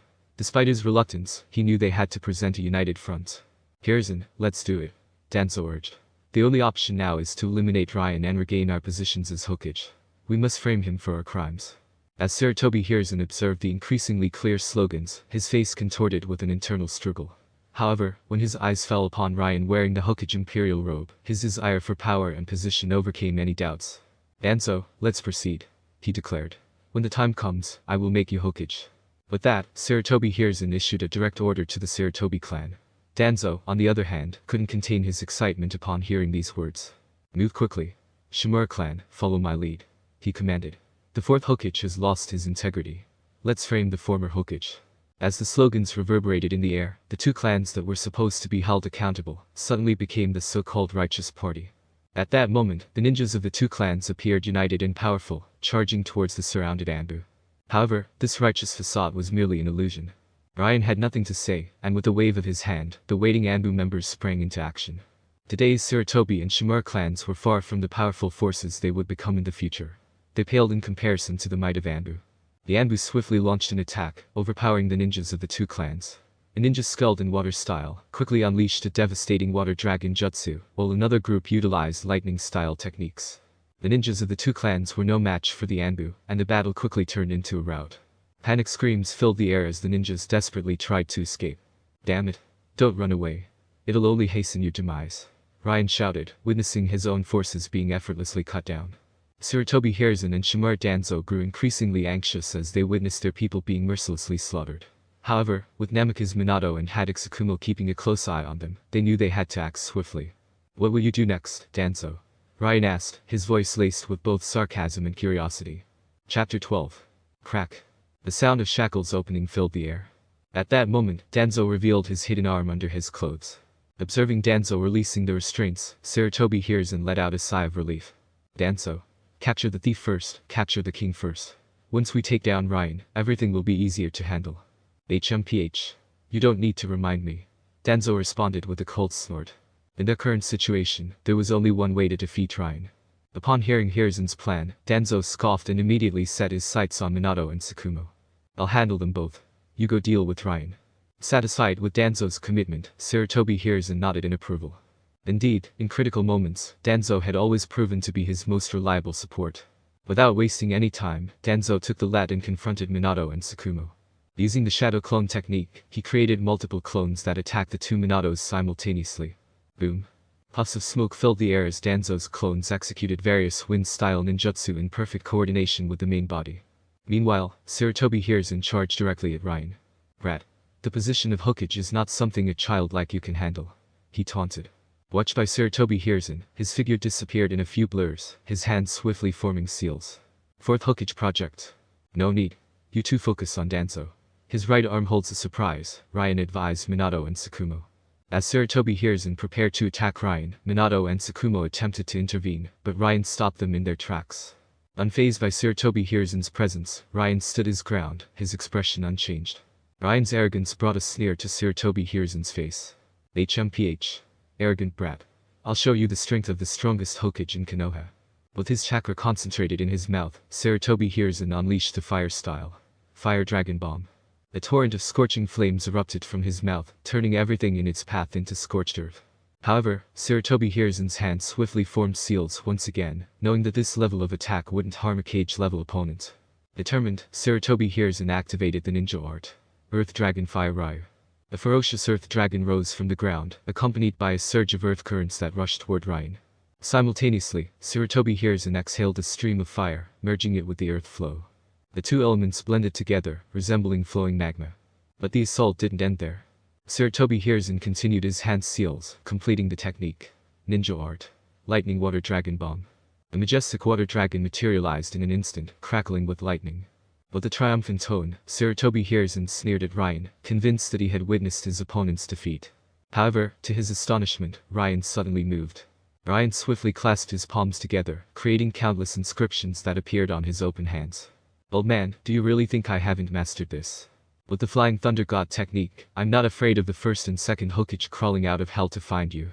Sarutobi Hiruzen's face turned pale for a moment upon hearing Ryan's words. He became green with envy, jealousy, and hatred. In that instant, he wished to tear Ryan's body into 1,000 pieces. As Sarutobi Hiruzen glared coldly at Ryan, awaiting his next move, everyone's attention was drawn to a loud noise in the sky. The compound ninjutsu that Sarutobi Hiruzen had unleashed moments ago collided with Ryan's attack. Explosions of scorching flames and flashing water dragons clashed in midair, creating billows of vapor. The sky above Konoha grew darker as dense clouds formed from the water vapor.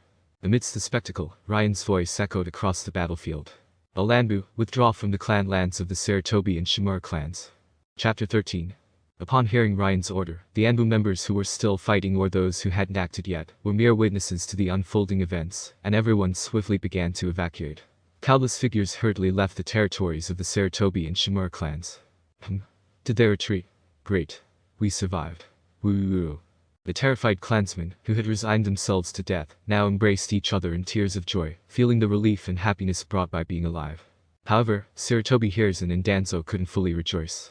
Having been hit by Namikaze Minato's Thunder God mark, they felt slight discomfort. "Hiruzen, what are you waiting for? Finish him off quickly. I can't hold on much longer." Danzo, struggling to endure, glanced at Sarutobi Hiruzen, who remained motionless. The anger in Danzo's eyes nearly overwhelmed him. Upon hearing Danzo's cry, Sarutobi Hiruzen finally noticed Danzo's current state. At that moment, he saw Danzo's long robe torn into shreds, and his right arm bandage completely unraveled, revealing the arm engraved with the First Hokage's face. The number of Sharingan on his arm had diminished, with only a few compared to the future where there would be many. Observing Danzo's arm, Namikaze Minato and Haddock Tsukumo no longer held back. They swiftly moved to strike Danzo's vital points. This inflicted considerable pain upon Danzo, who would have been able to defend himself against numerous attacks. In an instant, he was overwhelmed and stumbled around like a lost dog. The 3 Sharingan secretly obtained on his arm were rendered useless, only serving as a lingering reminder. Danzo's anger was justified. Sarutobi Hiruzen couldn't afford to delay any longer. He feared that procrastination would lead to further consequences. Thus, he chose to eliminate Danzo first. Pretending to be innocent in this shinobi world. Massacring clans will expedite your demise. You brat. As the Anbu members had nearly completed their withdrawal, Sarutobi Hiruzen couldn't concern himself with other matters. Although he sensed something was amiss, he recognized that the die was cast and had to be rolled. Ryan had to be eliminated for the survival of the 2 clans. With this thought in mind, Sarutobi Hiruzen promptly initiated his sealing technique. Observing Sarutobi Hiruzen resuming his actions, Ryan no longer wished to waste time. Whoosh! The Flying Thunder God Jutsu activated in an instant, accompanied by a burst of white light. Ryan, who had been far away, appeared beside Sarutobi Hiruzen within moments. So fast. You didn't throw the special kunai. How did you arrive here? Seeing Ryan instantly materialize before him, Sarutobi Hiruzen involuntarily narrowed his eyes. The hands that were previously forming seals unconsciously halted. Naturally, Sarutobi Hiruzen remembered the Flying Thunder God technique well. While it didn't deter him from researching it, he envisioned that one of his clan members might possess extraordinary talent, compelling him to study it diligently. However, he knew that the activation of the Flying Thunder God required a special formula. How could Ryan suddenly appear before him without a trace? Just as Sarutobi Hiruzen pondered this, his gaze caught sight of a distinct white symbol on the ground. When recognizing the symbol, Sarutobi Hiruzen couldn't be more familiar with it. It was the distinctive mark of the Flying Thunder God technique. But what he didn't expect was that Ryan had left it in this location. When had he done so? Observing Sarutobi Hiruzen's aged face displaying a mix of emotions, Ryan couldn't help but smile confidently. Don't bother looking, the hidden marks I've left throughout Konoha over the years are enough to cover every corner. Your 2 clans are my primary concern.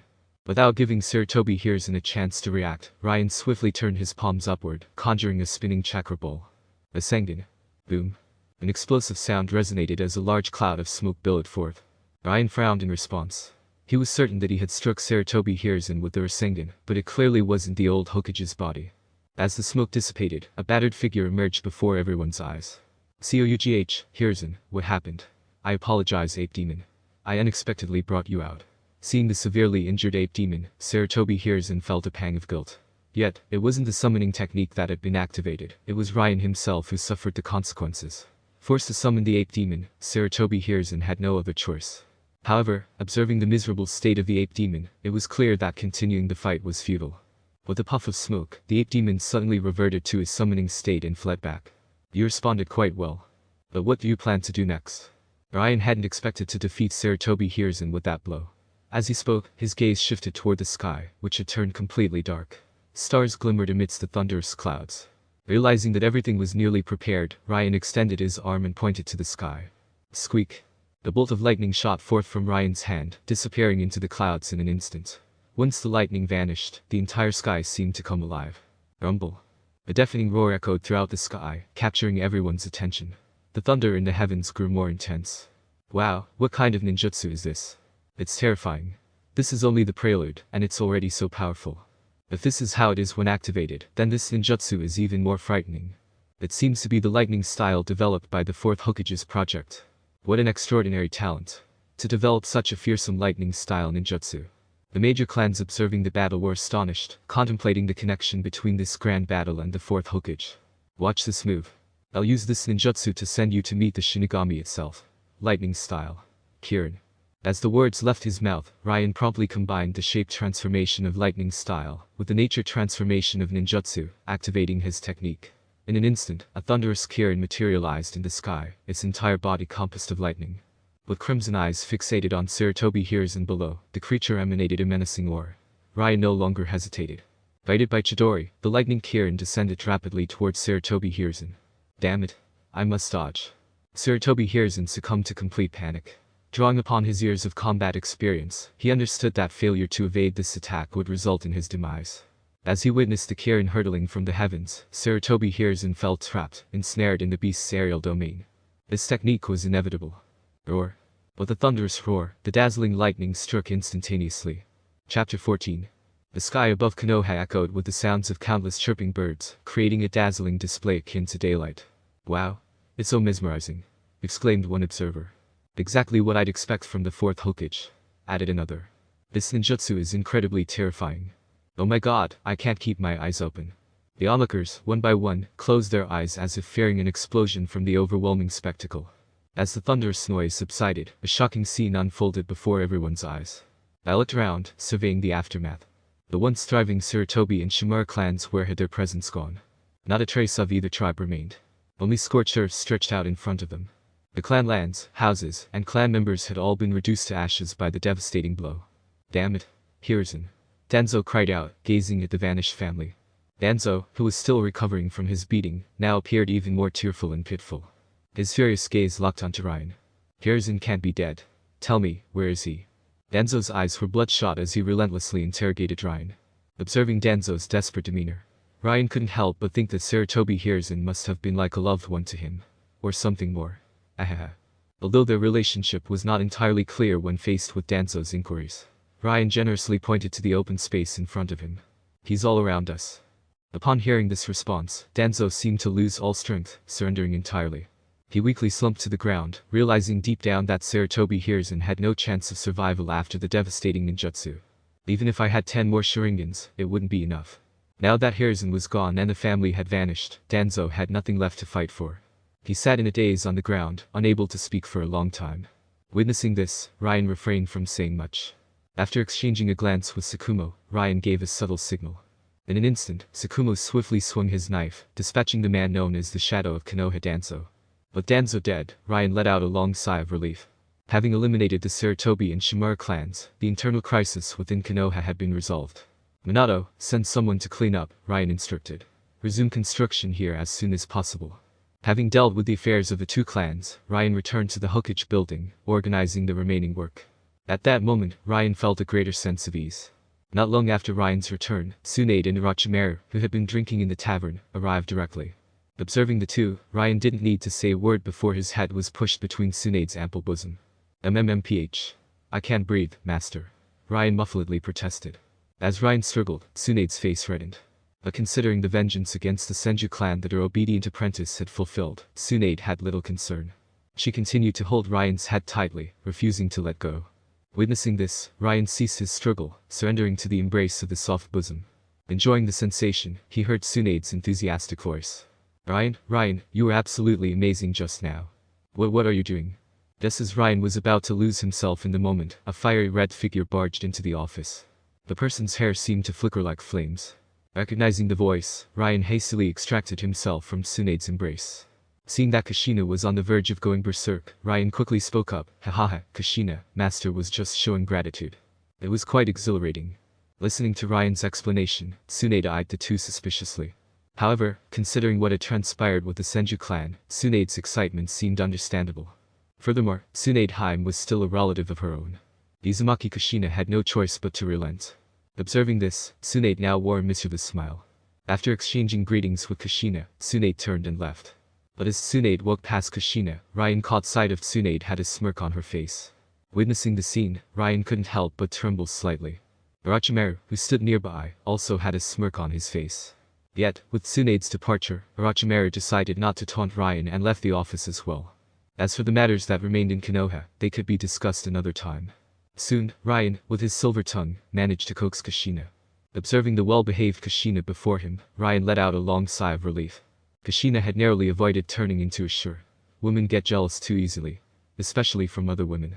As for Tsunade, being a time traveler, would he ever let go of such an opportunity? The legendary 106. Jiraiya might be dead, but his words live in every weep's heart. That's how without any shame Ryan became Tsunade's student and gradually won her heart. One named Dan, who had gotten too close to Tsunade, had been dealt with by Ryan beforehand. However, now it was necessary to consolidate the power of the entire Konoha. Otherwise, in 3 months' time, during the next gathering of chat group, the world leaderboard function would be enabled. Failing to be at the forefront would be embarrassing for a time traveler. The following day, Minato, send someone to summon Uchiha Fugaku, Ryan instructed. Have him come to the Hokage building. Understood. Minato promptly relayed Ryan's message to the Uchiha family. In the current patriarch's residence, an Anbu had arrived to deliver the news to Uchiha Fugaku. The Fourth Hokage, do you wish to see me? I understand, Uchiha Fugaku replied. I'll head there immediately. Receiving Uchiha Fugaku's response, the Anbu nodded and swiftly left the Uchiha clan. Meanwhile, Fugaku furrowed his brow, deep in thought about the reason behind the summons. Observing this, Mikoto, who had just come out, couldn't help but ask, Fugaku, why did the Hokage summon you? Any idea? Fugaku shook his head helplessly. If only I knew the reason, he said. I suppose it's best not to dwell on it anymore. As the patriarch of the Uchiha clan, regardless of the events to come, Fugaku had to meet with the Hokage first. The future of the Uchiha clan hinges on today's negotiation. Chapter 15. Here is the bonus chapter promised yesterday. Master Hokage, Uchiha Fugaku is here, a voice reported outside the door. Let him in, Ryan replied calmly. Upon hearing the sound, Uchiha Fugaku, who was filled with worry, realized that there was no anger in Ryan's voice. It brought a sense of relief, and he calmed down a bit. Fugaku carefully opened the door and entered the office. Observing Ryan seated in the office, the man who had assumed the position of Hokage with lightning speed, Uchiha Fugaku, dared not harbor any ill intentions. He spoke seriously, Master Hokage, is there anything the Uchiha clan can do for you? Rest assured, the Uchiha clan has always been an integral part of Konoha village. We will work hard to cooperate, Fugaku declared, demonstrating his loyalty. Ryan looked up and down at Fugaku, taking note of his behavior. He sighed helplessly, realizing the proud nature of the Uchiha clan. The clan members only yearn for someone from their own ranks to become Hokage and change the current situation in Konoha and within the clan. As a result, Sarutobi Hiruzen and Shimura Danzo were repeatedly chosen, and the Uchiha clan suffered. Ryan understood this predicament. The Uchiha patriarch need not be so reserved. As a member of Konoha and the Uchiha clan, I will treat everyone equally, Ryan assured Fugaku, acknowledging the clan's struggles. Though surprised by Ryan's words, Fugaku remained cautious. After all, the influence of the old coin, the third Hokage, still lingered, and Fugaku wondered if Ryan could truly be trusted. The presence of Danzo and the negative sentiment from the villagers towards the Uchiha clan weighed heavily on his mind. Ryan recognized the futility of mere words in changing the situation. The Uchiha clan's status quo had to be fundamentally altered. He posed a question to Fugaku, inquiring about the current state of the Uchiha clan and its potential for change. Now that the era of Sarutobi Hiruzen is over, if you have any ideas, speak up, Ryan stated directly, urging Fugaku to share his thoughts. Fugaku's heart was filled with conflicting emotions. He pondered Ryan's trustworthiness while considering the precarious state of the Uchiha clan. After a moment of silence, Fugaku cautiously replied, Master Hokage, our Uchiha clan is doing well. If you require our assistance, we are willing to contribute. Ryan's gaze deepened as he listened to Fugaku's response. Fugaku's heart raced in anticipation, and the office fell into a tense silence. Ryan finally spoke, instructing Fugaku to return and continue maintaining the status quo if that was their choice. Ryan waved his hand, signaling the presence of several Anbu to escort Fugaku out. Witnessing the situation, Fugaku realized that he could no longer stay in Konoha if the Uchiha clan persisted with the status quo. The proud Uchiha had been pushed to the outskirts of the village. Fugaku hastily changed his stance, acknowledging his mistake and seeking guidance from Ryan. A smile curled on Ryan's lips as he watched Fugaku's reaction. The Uchiha clan could finally settle down, but there was more work to be done. Ryan explained that the clan should relocate their land back to its previous location, away from the center of Konoha. He emphasized the need for change, and offered a plan to gradually improve the Uchiha clan's reputation within Konoha. Uchiha Fugaku felt a surge of ecstasy. As a patriarch, he may have fallen short, but as a father, he had succeeded. The prospect of his son being accepted as a disciple by the Hokage, with a chance to become a future Hokage, overwhelmed him. Fugaku immediately pledged his loyalty and willingness to serve Ryan with unwavering devotion. Ryan assured Fugaku that no formalities were necessary and provided further instructions. He discussed the integration of Uchiha clan members into the Konoha Guard, dividing them into two teams, one to handle internal disputes within Konoha, and the other to maintain the true essence of the Uchiha clan.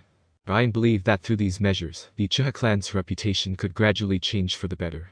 Fugaku, filled with gratitude and admiration, pledged to make the necessary arrangements. He left the office, eager to implement the new policies.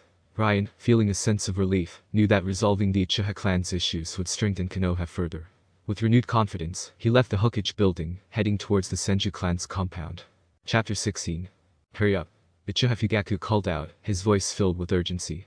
Hurry up. I'm going back to the old clan land. Get rid of any unnecessary items. He instructed, his tone commanding. We're out of ink. Someone exclaimed, realizing the shortage. This is the permission of the Fourth Hokage. We can finally return to our ancestral land. Another voice exclaimed, filled with excitement. The Uchiha clan was bustling with activity that day. Every member of the clan was happily packing their belongings. Ever since Uchiha Fugaku returned from the Hokage building, a clan meeting was called immediately. This time, the meeting wasn't about debating rebellion, but about receiving direct orders from the patriarch. Fugaku announced several orders issued by Ryan, including the news that they could move back to their original location. Upon hearing this, several elders in the clan instantly stopped objecting and began to cooperate more actively. They understood the benefits of joining the Konoha Guard, despite their initial reservations. The elders realized that it could significantly change Konoha's perception of the Uchiha clan. While the Uchiha clan was preparing to relocate, a small group of discontented individuals gathered together. Scarlet Sharingan observed their gathering with cold indifference.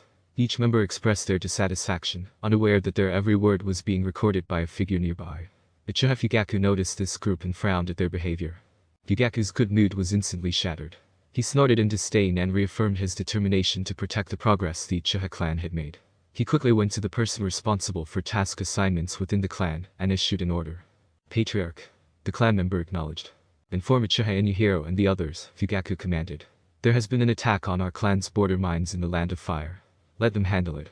The clan member who received the task didn't think much of it. They assumed it was just another mission to protect the Uchiha clan's industry. They quickly relayed the order to Uchiha Rice Fire and the others, who promptly prepared their supplies and set off. As the proud Uchiha clan, they couldn't tolerate anyone who dared to threaten their interests. Little did they know that once they left, they would never return. The Uchiha clan's mighty relocation caught the attention of other families in Konoha village. Discussions began among the prominent families, questioning how the Uchiha clan managed to regain their previous land. Speculation about Hokage-sama's intentions filled the conversations. Among these families was the Hyuga clan, a major Konoha clan.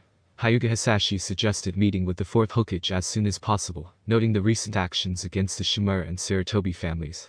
He believed that the Fourth Hokage possessed a firm grasp of power, surpassing even the Third Hokage. Hisashi emphasized the need to establish goodwill in advance. Hyuga Hiashi, the patriarch of the Hyuga clan, frowned as he considered Hisashi's analysis. The Hyuga clan had always maintained neutrality and refrained from favoring any side, regardless of who held the Hokage position.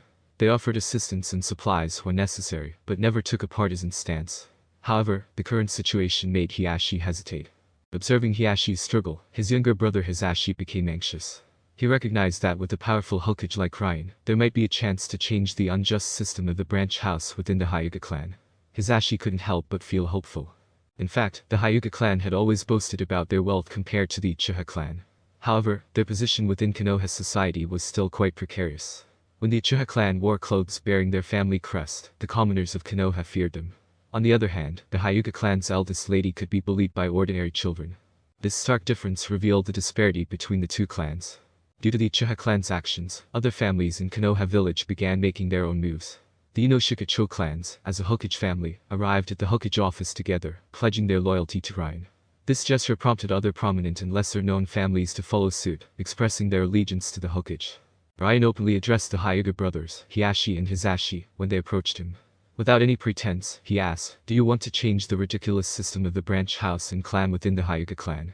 The words struck a chord with both brothers, leaving them bewildered yet intrigued. Hiashi, burdened with the responsibility of the patriarch, had long been dissatisfied with the system. Hisashi, on the other hand, felt a surge of excitement, believing that Ryan shared their desire for change.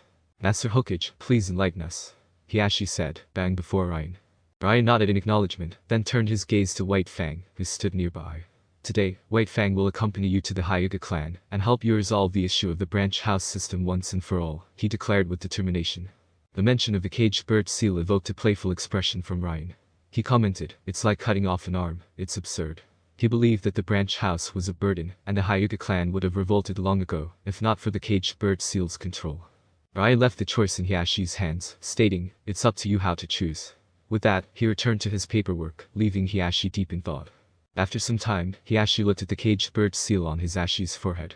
A decision was made at that moment. "I understand, Hokage-sama. Master White Fang, please accompany me to the Hyuga clan's land," he declared. Ryan's satisfied smile confirmed that Hiashi had made the right choice. White Fang followed the two Hyuga brothers as they set off for the Hyuga clan. Master Hokage, Fugaku-sama requests an audience.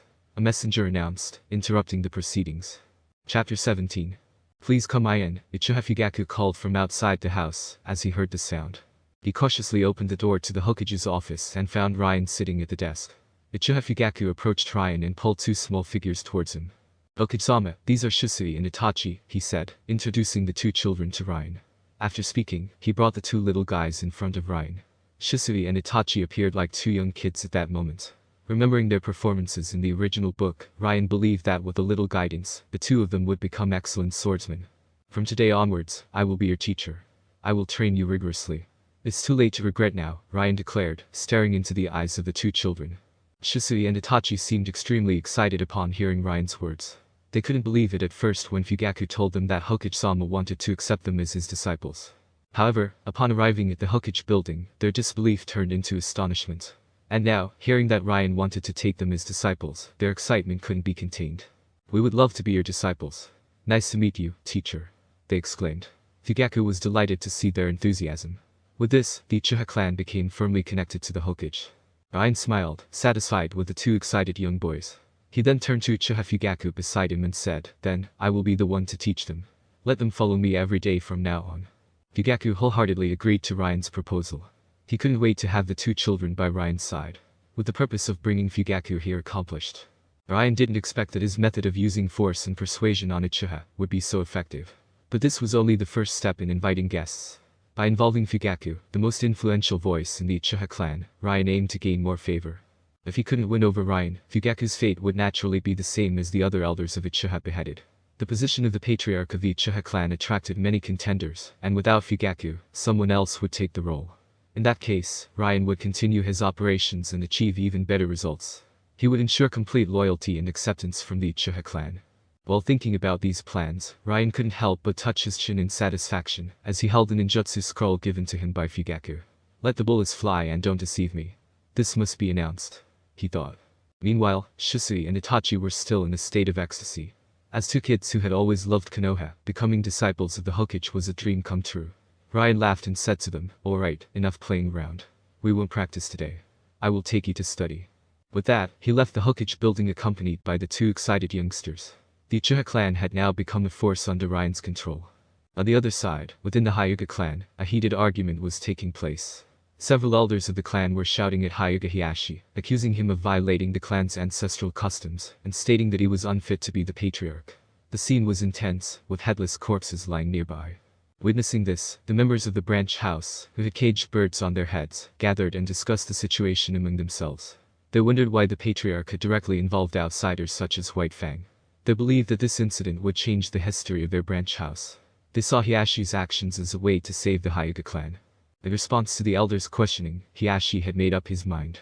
For the sake of his brother and the future of the Hyuga clan, he decided that the outdated clan system had to be abolished. He pointed out that although the Hyuga clan had been around since the establishment of Konoha, they were not truly qualified to compete with the Uchiha clan.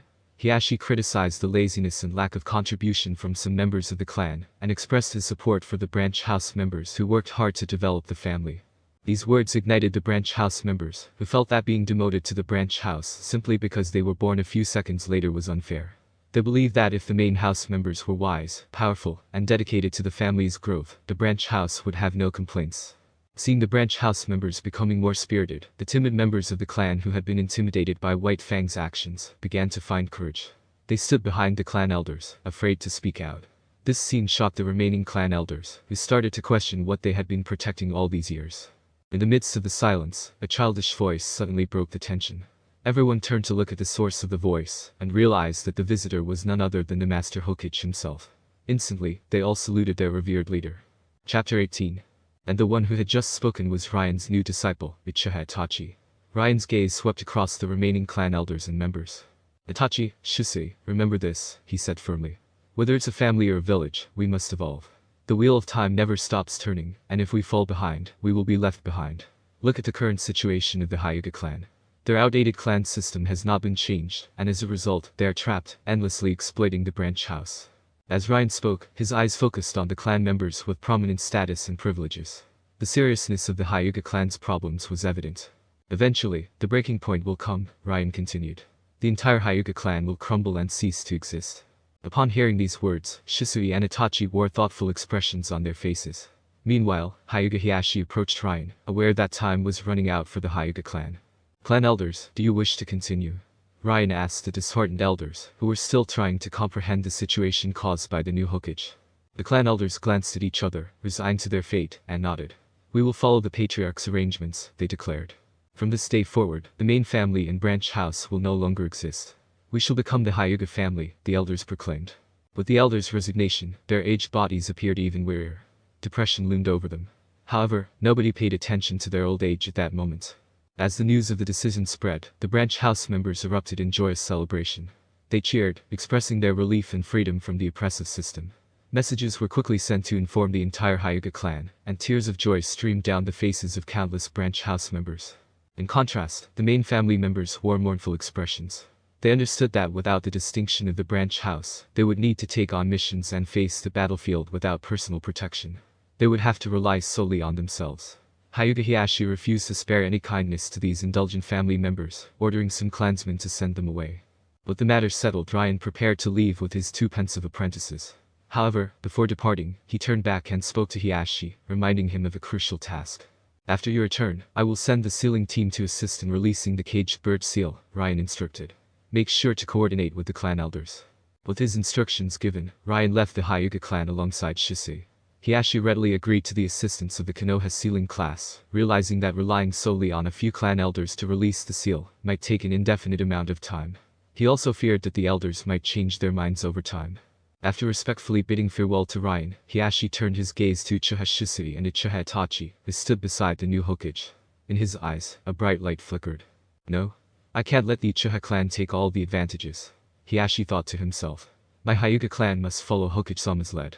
With this determination, Hiashi immediately sought out his younger brother, Hisashi. He asked him if there was a suitable candidate within the clan. Hisashi, understanding Hiashi's intentions upon seeing Shisui and Itachi, quickly caught on. Brother, do you want me to find a talented individual? Hisashi inquired. Yes, that's right, Hiashi confirmed. Hisashi's mind raced, formulating a plan to find a talented member within the clan who could become Ryan's disciple.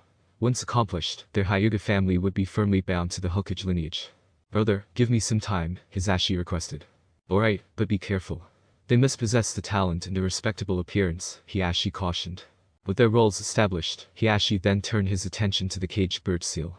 Several clan elders began the process of removing the seal from the branch house members. Meanwhile, Ryan and his apprentices made their way back to the Hokage building. With the Uchiha and Hyuga clans now firmly under his command, Ryan couldn't help but feel a surge of confidence for the upcoming second assembly. With the two major clans of Konoha aligned with him, and other influential families such as the Inoshika-cho already on his side, civilian ninjas were sure to follow suit. Additionally, with powerful individuals like Minato, Haddock, Tsunade, Orochimaru, and Kushina, who was soon to become the Nine-Tails Jinchuriki, the village's top combat strength was formidable. Ryan felt that his position was on par with the world of the fifth Hokage, Tsunade. The first and second Hokage's worlds remained uncertain, but it was likely that his own position surpassed theirs. As for the other Hokage world that had not yet joined the chat group, it probably couldn't compare to his own. With these thoughts in mind, Ryan promptly contacted Minato.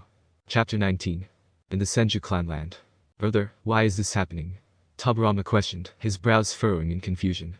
Why are the Sarutobi and Shimura clans suddenly being driven out of Konoha?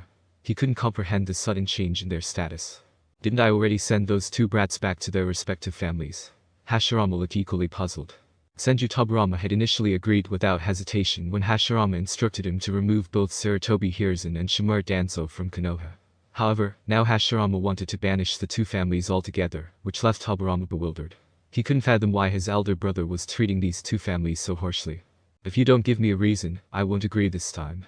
Tobirama asserted firmly, sitting down directly in front of Hashirama, making it clear that he wouldn't leave without an explanation. Seeing his younger brother's determination, Hashirama sighed in resignation. Lately, Hashirama had been preoccupied with the discussions within the group. He was anticipating the upcoming second meeting, and wondered what kind of leaderboard mode would be introduced. In Hashirama's view, Konoha was currently the strongest among the 5 major countries, and he intended to secure the top rank in his world. However, during his contemplation, Hashirama had a troubling realization. He believed that the Sarutobi and Shimura families, these two clans, could potentially bring great harm to Konoha in the future. They might even attempt to eradicate the Senju and Uchiha clans, putting both his and Madara's families in jeopardy. According to Hashirama's deductions, these two families must be spy clans sent by rival villages. After residing in Konoha for an extended period, they aim to dismantle the village from within through covert operations. Yet, lacking concrete evidence, Hashirama had to resort to a less direct approach, expelling the two families from Konoha. Seeing Tobarama's refusal to yield, Hashirama had no choice but to address the issue, while keeping the group chat matter hidden. When I was studying the mystical arts, I encountered the Sage of Six Paths, and witnessed the future of Konoha. All the important events were revealed to me, Hashirama explained. Upon hearing Hashirama's words, Tobarama briefly froze, but upon observing his elder brother's expression, he realized that Hashirama appeared sincere. As a younger brother, I can instantly detect if my elder brother is deceiving me, Tobarama noted, coming to trust Hashirama's claims. Brother, are the mystical arts truly so incredible? Tobarama asked, genuinely curious about this form of magic. Hashirama nodded solemnly. Yes, they are. Observing Tobarama's acceptance, Hashirama felt relieved. With Tobarama handling the situation, he was confident that things would be resolved appropriately. The hidden threat within Konoha was on the verge of being eliminated, allowing his world to take the lead. Hashirama's spirits lifted as he contemplated how this global leaderboard would benefit him, hoping for favorable outcomes. On the other side, while Hashirama's spirit soared, the Sarutobi and Shimura clans faced impending doom. In their relatively small families, it would be easy for Senju Tobarama to carry out their annihilation. Soon, a powerful enchantment enclosed the two clans, and countless figures infiltrated the barrier. The two future prominent families vanished as if they had never existed in this world before. In the world of the Second Hokage, a month had swiftly passed. At the gates of Konoha village, the Second Hokage stood among a gathering of numerous ninjas. One particular group stood out due to their distinct attire, as if they were preparing for a lengthy journey. Hiruzen, I appreciate your efforts thus far, the Second Hokage, Tobarama, acknowledged. When you return, Konoha village will rely on you. This team consisted of Sarutobi Hiruzen and others who were about to depart for the Land of Thunder, to form an alliance with the Cloud Shinobi village. Upon hearing Tobarama's words, Sarutobi Hiruzen couldn't contain his excitement. They were merely going to sign the alliance contract and then return to Konoha. Despite being the future Third Hokage, Sarutobi Hiruzen still felt a sense of humility at present. With sincerity, he promptly responded, Rest assured, sensei. I will ensure the mission is accomplished. Observing Sarutobi Hiruzen's serious demeanor, the Second Hokage's face bore an inexplicable smile, which he quickly concealed. However, he maintained the facade. After patting Sarutobi Hiruzen on the shoulder, Tobarama removed the Hokage hat from his head, and presented it solemnly to Sarutobi Hiruzen. Do not disgrace Konoha, Third Hokage. As a result, Sarutobi Hiruzen's eyes filled with determination as he gazed at the Hokage symbol in his hands. At that moment, he found himself entranced. This is how I fulfill my dream of becoming Hokage. Meanwhile, Shimura Danzo's eyes nearly bulged from their sockets with jealousy, especially when he beheld the Hokage hat now in Sarutobi Hiruzen's possession. He struggled to hide his envy, as it was a symbol of the Hokage position that eluded him. He could only watch as Sarutobi Hiruzen donned the hat upon his head, feeling even more energized. Fear not, sensei. We will show the Cloud Shinobi village the true spirit of Konoha. Sarutobi Hiruzen declared, and the Second Hokage smiled and nodded in response. Shortly after Sarutobi Hiruzen and his team departed, the Second Hokage swiftly returned to the Hokage's office, where several ninjas from the Senju clan had already gathered. Patriarch, everything is prepared. Hashirama, the first Hokage, had passed away many years ago, and Tobarama had assumed the position of Patriarch. In response to the Patriarch's orders, all members of the Senju clan obeyed without question. Upon hearing this, the Second Hokage, Tobarama, also nodded. Let us proceed tonight. We must act swiftly. Execute. Nightfall arrived, and under the leadership of the Second Hokage, Tobarama, a ninja from the Senju clan, approached the Sarutobi clan. Observing the Sarutobi clan's jubilation over Sarutobi Hiruzen becoming Hokage, the Second Hokage's expression remained unchanged. He appeared as though he was observing a group of lifeless individuals. Commence the operation. Chapter 20. The moment the order was received, all the ninjas of the Senju clan immediately launched an attack on the Sarutobi clan, who were in the midst of their celebration. Kill. Countless figures descended upon the Sarutobi clan in an instant.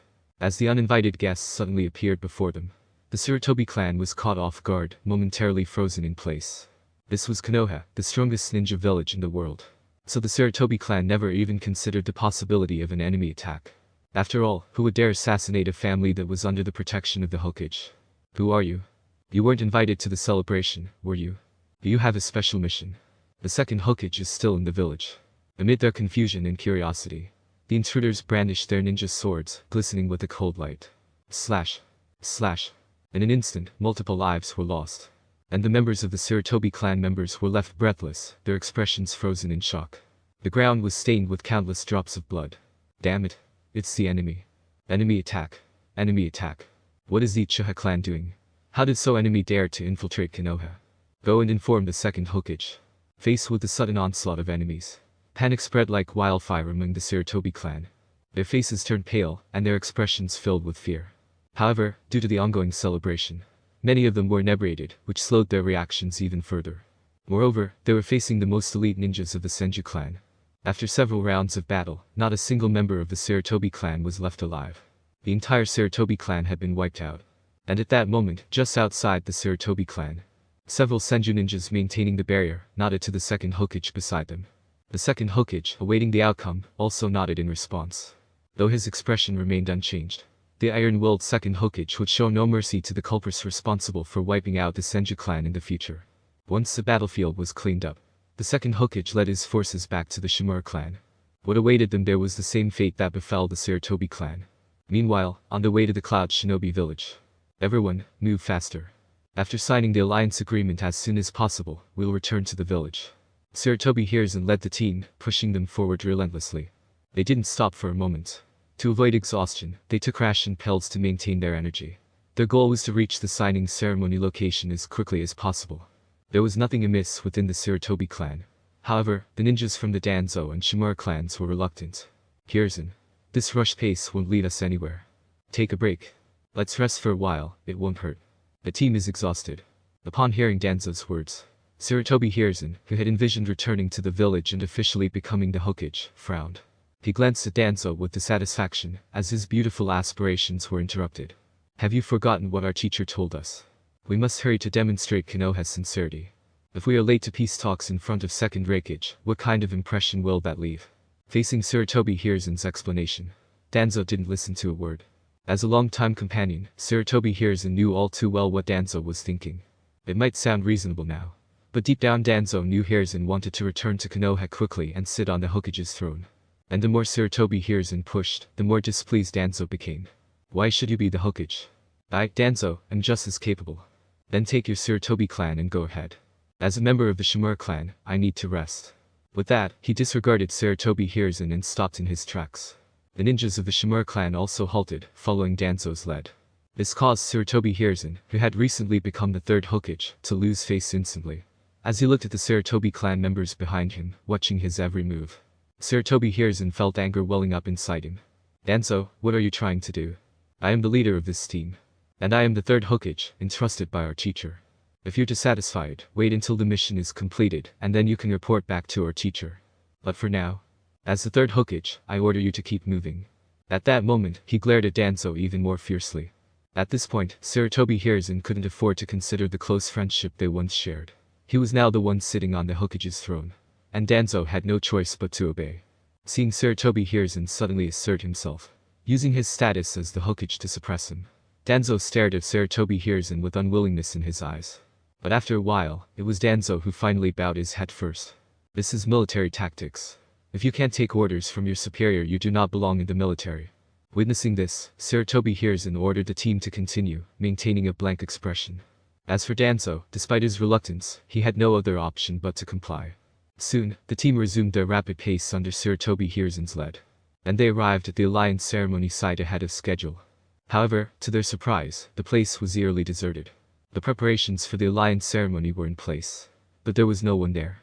Seeing this scene, Sarutobi Hiruzen couldn't help but feel a sense of unease. Danzo, by his side, quickly became vigilant. Hiruzen, something is amiss. I know. Their experiences from following the second Hokage into battle had taught them to be cautious. There was something wrong here. Realizing this, Sarutobi Hiruzen ordered the team to be on high alert. But before they could react, several figures swiftly surrounded Sarutobi Hiruzen and his team. TCH, I thought the second Hokage would be here. Brother, this kid is wearing the Hokage hat. He must be the new Hokage, right? Approaching them were the Cloud Shinobi brothers, Golden Horn and Silver Horn. They were accompanied by their elite troops. Observing the arrival of the Golden Horn and Silver Horn brothers, Sarutobi Hiruzen's instincts told him that trouble was brewing. These two lunatics were capable of anything. Though it was an alliance ceremony, Sarutobi Hiruzen couldn't help but say, I am Sarutobi Hiruzen, the third Hokage of Konoha. We are here for the alliance ceremony. What is the meaning of this, Cloud Shinobi village? Where is the second Hokage? In response to Sarutobi Hiruzen's inquiries, the two brothers exchanged glances and sneered. Their faces were filled with mockery. Alliance? Are you joking? Who would want to ally with you, Konoha? As for the second Hokage, we brothers will send you to meet him soon enough. Before Sarutobi Hiruzen could react, the surrounding Cloud Shinobi ruthlessly launched an attack on his team. The Golden Horn and Silver Horn brothers headed straight for Sarutobi Hiruzen and Danzo. And thus, the battle erupted instantaneously. Chapter 21. A few days had passed since Sarutobi Hiruzen led the team to Cloud Shinobi Village to form an alliance, but no news had come back. Even the Sarutobi and Shimura clans had disappeared overnight. These events caused panic to instantly spread throughout Konoha Village. The prominent families were discussing it, and everyone was guessing what had happened. In Konoha Village, Tobirama had been able to discreetly resolve the problems of the two families without anyone noticing. So, the enemy must have quietly dealt with the Sarutobi and Shimura families. Could it be possible that their families were eliminated? This thought caused a moment of panic among all the families. Soon, news arrived from Cloud Shinobi Village. The Gold and Silver brothers had led a coup with their elite troops, killing the second Hokage, and then targeting Konoha Village's allies. In the final battle, the Konoha Alliance team had been wiped out. The younger brother, Silver Horn, had died in battle, while the older brother, Golden Horn, was seriously injured and disappeared. The other villages and shinobi learned of these events, and this time Konoha had even sent the newly selected third Hokage. Hahaha, Konoha has suffered significant losses. The young Hokage is missing, Konoha is in pain this time. Suzuzu, I really want to see Senju Tobirama's expression. For a while, the entire ninja world eagerly awaited Konoha's downfall. But at this time, Senju Tobirama, the second Hokage, remained unconcerned. He had played a significant role in bringing about these events. Tobirama continued to oversee Konoha with the support of everyone. Spread the news that Konoha Village has not chosen the third Hokage. It's all fake news. Soon, Senju Tobirama's orders spread to all countries in the ninja world, sparking discussions in various ninja villages. For a while, the senior officials of each village couldn't comprehend Tobirama's intentions. However, they all realized that this time Tobirama had refrained from participating. Otherwise, it would have been Tobirama who perished. Perhaps they could take advantage of this situation and gain something from Konoha. But for now, Senju Tobirama, the number one shinobi in the ninja world, remained alive and well. They couldn't afford to make fun of themselves either. Inside the Hokage office in Konoha Village. Second Hokage, will the Hokage rock for the third Hokage continue to be carved? The person in charge of the engineering department stood carefully in front of the second Hokage. Hearing this question, Tobirama, who was still processing documents, couldn't help but raise his head. He looked at the person in charge in front of him. Seeing Tobirama's grave expression, the person quickly realized their mistake. Sorry, second Hokage, I was confused. The third Hokage has not been selected yet. Seeing the person in charge's reaction, Tobirama waved his hand, signaling for them to leave. After dealing with the files at hand, Tobirama couldn't help but look back at Konoha. His own destiny had been completely changed. It was now time to think about the upcoming second meeting, when the world ranking would be announced. He wondered where his world would rank. With these thoughts in mind, a bright light flashed in Tobirama's eyes. He wasn't sure what was going on in his mind. In the fifth Hokage Tsunade's world, the Hall of Konoha was waiting under her command. All the teams that had gone on missions had been recalled. Have all the teams have been recalled? Yes, Master Tsunade. Hearing Shizun's answer, Tsunade felt relieved. Konoha was now facing a formidable enemy, pain, and even Tsunade was concerned. Although Jiraiya had sent back information, the enemy could strike at any moment. Tsunade wasn't sure if they could hold out until the second meeting was called.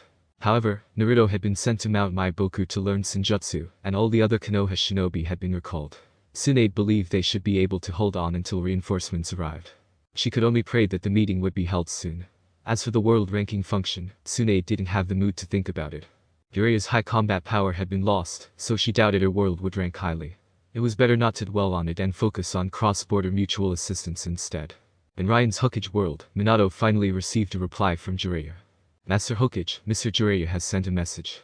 Upon receiving the reply, Minato came to Ryan and handed him the information from Jiraiya. Jiraiya. Minato, tell Ryan that I have found the Akatsuki organization here. Surprisingly, the leader of the Akatsuki organization is really one of the 3 children I taught after the Second Shinobi War. I explained your plans and goals to Yuhiko, and they showed great interest. I approached the 3 of them, and now they have agreed to bring the Akatsuki organization back to Konoha with me. Minato, when you receive this message, we are already on our way back to Konoha. We'll reach Konoha soon. Reading the content of the information, Ryan couldn't help but feel happy. This was excellent news. With the Akatsuki organization under their control, they could further strengthen Konoha. Ryan believed that his world would rank highly in the upcoming world ranking function, possibly even reaching the top spot. The only potential rival he considered was the world of the First Hokage. However, Ryan believed his own world would surpass it. They would have to wait for the world ranking function to be activated to know for sure. As time went by, Ryan was in his office contemplating how to continue strengthening Konoha when the system's prompt suddenly sounded in his mind. The chat group meeting has been initiated. Would you like to start the second meeting? It's time, Ryan said, a smile forming on his face. 3 months had passed quickly, but now that the remake was over, Ryan didn't hesitate. Initiate. Chapter 22. Ding. The Hokage meeting is about to commence. Would you like to invite newcomers? Ryan wasted no time in making his decision. Invite. Ding. Invitation successful. Namikaze Minato, the fourth Hokage of Konoha, joined the group chat. The system beat caught Ryan off guard for a moment. Minato. Glancing at the system prompts, Ryan was taken aback by the unexpected arrival of Namikaze Minato, who had been reporting to him just a moment ago. It seemed like Minato had been pulled into the Hokage chat group at an opportune time, which struck Ryan as quite coincidental. However, according to the system prompt, this Minato was the fourth Hokage from the original book timeline, the one he was familiar with. Although Minato held the title of Hokage, the elderly third Hokage still held the real power behind the scenes. I wonder which period this fourth Hokage is from. If it's just before the Nine Tails Rebellion, things might get interesting. While Ryan pondered over this, a burst of colorful light suddenly illuminated his surroundings, engulfing him and transporting his consciousness into the space of the Hokage chat group. Inside the Hokage building, within Konoha village, Namikaze Minato, adorned in a handsome Hokage royal robe, sat amidst piles of files and reports. His flowing blonde hair was slightly disheveled. He stared wearily at the stack of documents before him. Seriously, why are there so many? Third Hokage, do we really have to process this many files? Ever since becoming Hokage, Namikaze Minato found himself inundated with an endless stream of paperwork. Each day was filled to the brim with files, and the workload only seemed to increase. Today, the files had accumulated into a towering mountain, leaving Minato feeling overwhelmed. Observing Minato's frustration, Sarutobi Hiruzen, the retired third Hokage who still retained more authority than the current Hokage, approached with a cheerful smile, his pipe in hand. Hahaha, you see, even this old man couldn't escape it. The seat of Hokage isn't an easy one to occupy. Minato couldn't muster a response to Sarutobi Hiruzen's comment. He could only persevere and continue working diligently. Each document was reviewed and approved promptly, which garnered a nod of approval from Sarutobi Hiruzen. It seemed like the decision to step down and pass the torch to the fourth Hokage was the right one, as it allowed him to retain power without the burden of tedious paperwork. This newfound freedom also offered him ample time to indulge in using the crystal ball for spying purposes. Teacher and student are the same. Can't do anything for research. Just as Minato was begrudgingly engrossed in his paperwork, a voice suddenly resounded in his mind. Ding. You have joined the Konoha Hokage chat group. The group owner, Ryan, has initiated a Hokage meeting. Please join now. Minato, momentarily perplexed, halted his work and surveyed the office, searching for the source of the voice. Other than himself and the third Hokage, no one else occupied the room. Master Third Hokage, did you hear something just now? If Minato heard correctly, it appeared to be related to a Konoha Hokage chat group, an opportunity to communicate with other Hokage. However, the third Hokage seemed equally clueless. I didn't hear anything. Where is this sound coming from? Minato, puzzled by the situation, hesitated for a moment before deciding to voice his thoughts. But I definitely heard it. Minato regained his composure, suppressing the words he was about to utter. There was no doubt in his mind that he had heard the voice. Ding. Group owner Ryan has initiated a Hokage meeting. Please join now. That's it. That's the voice. Minato exclaimed, disregarding his confusion. He had no desire to spend another second in his overwhelming office, surrounded by endless documents. Count me in. I want to see. As Minato uttered those words, a radiant rainbow enveloped him, and in the blink of an eye, he found himself in a pristine white space. At the head of a round table sat Ryan, wearing the familiar imperial robe. Seeing Ryan in the attire he wore, Namikaze Minato couldn't help but be taken aback. After a moment's pause, he opened his mouth and inquired, "Are you also the fourth Hokage?" Ryan, faced with Minato's question, raised his hands and replied, "Indeed, I am." Minato's calm demeanor and lack of surprise puzzled Ryan. "I see, so you already know about parallel universes and time travel. Please take a seat, not everyone has arrived yet." Ryan's words elicited the iconic smile from Minato. He settled into his seat at the round table, intending to inquire further about the chat group. Before Minato could utter a word, 3 more figures materialized in the chat space. Clad in Hokage robes, they all exuded an air of authority. As Namikaze Minato's gaze fell upon the figure in the middle, his eyes widened in astonishment. The first Hokage. Chapter 23. First Hokage. And the second Hokage too. Is that Master Tsunade next to them? Minato stood frozen in place, his curiosity about the chat group momentarily forgotten as he took in the sight before him. Everything suddenly made sense. He was in the Konoha Hokage chat group, a place where all the Hokage, including potential future ones like Tsunade, could gather. Wait, did I get pulled into this? What era of Hokage are you? He looks as young as the Fourth Hokage. The three new members of the chat group, the first and second Hokage, noticed Minato's presence and inquired about his identity. The group had indeed brought in another Hokage for their second meeting, unlocking the leaderboard and cross-border mutual assistance functions. While the first and second Hokage showed keen interest in Minato, Tsunade, standing beside them, recognized him immediately. Grandpa, that's Namikaze Minato, the fourth Hokage I know. Tsunade explained Minato's identity, and he proudly displayed his fourth Hokage status by wearing the imperial robe. This caught the attention of the first and second Hokage, who turned to Ryan, the group leader, expecting an introduction. Boy Ryan, tell us about this fourth Hokage. Ryan, being the fourth Hokage himself and well-versed in Konoha's history, began to explain. As everyone took their seats, Minato's curiosity grew. He had not expected to learn about his own future. Minato, what year is it on your side? Ryan asked, wanting to establish the timeline. After a moment's thought, Minato replied, it's the 48th year of Konoha. Upon hearing Minato's answer, Ryan and Tsunade's expressions changed instantly. The first and second Hokage beside them also grasped the situation. Wait, does that mean this kid died this year? The war is over, how did this kid die? Ryan proceeded to reveal the chain of events leading to the chaos caused by the Nine Tails. He explained how a masked man, in collusion with Shimura Danzo, sought to take control of the Nine Tails by targeting the fourth Hokage's child. Ultimately, Minato defeated the masked man, but sacrificed his life and that of his wife, Kushina, in the process. The loss of the fourth Hokage and his wife left Konoha in a vulnerable state, but the third Hokage stepped up to lead the village once again. The first and second Hokage were shocked by the revelations. What in the world? The Nine Tails can take lives. As the first Hokage expressed his disbelief, the other members of the group, including Ryan, felt exasperated. Some people might not know, but to defeat Hashirama, Madara had to transplant Hashirama's cells and use Rinnegan. He was so up that his cells were cheat codes comparable to Biju. In the current chat group, even Ryan was not as powerful as Senju Hashirama, the first Hokage. The second Hokage realized the full extent of the situation, especially regarding Shimura Danzo's involvement. What about you, Tsuna? When did you become Hokage? Understanding the second Hokage's question, Tsunade reluctantly responded, the third Hokage will pass away in over 10 years. Upon hearing this, the second Hokage's frustration grew. He began suspecting that Danzo might have planned the whole incident together with the masked man again. So, I'm going to die this year. Minato, now aware of his own future, stood frozen in place. He had not expected to die just after the birth of his child. The weight of his responsibilities as Hokage, the lack of time for his wife, and the orphaning of his newborn child overwhelmed him. Minato's once sunny disposition turned icy. Observing Minato's despair, Ryan understood his current state.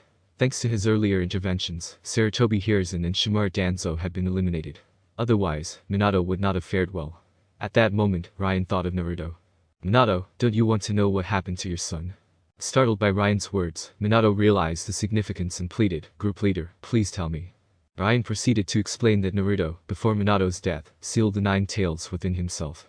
However, the third Hokage ordered that Naruto's identity as the fourth Hokage's son be concealed. Instead, the village learned of Naruto's connection to the Nine Tails, leading to mistreatment from an early age. The nanny who cared for Naruto would mix boiling water with his milk, disregarding the temperature before pouring it unceremoniously. Some even wanted to kill Naruto outright. But the third Hokage wouldn't allow the Jinchuriki to die, so he took immediate action. As Ryan recounted Naruto's tragic experiences, Namikaze Minato's face turned dark, and his rage intensified. The second Hokage, too, felt a deep sense of shame, regretting his decision to pass on the Hokage title to such an individual. Afterwards, none of the fourth Hokage's legacy was passed down to Naruto. Instead, he was placed in the orphan resettlement house.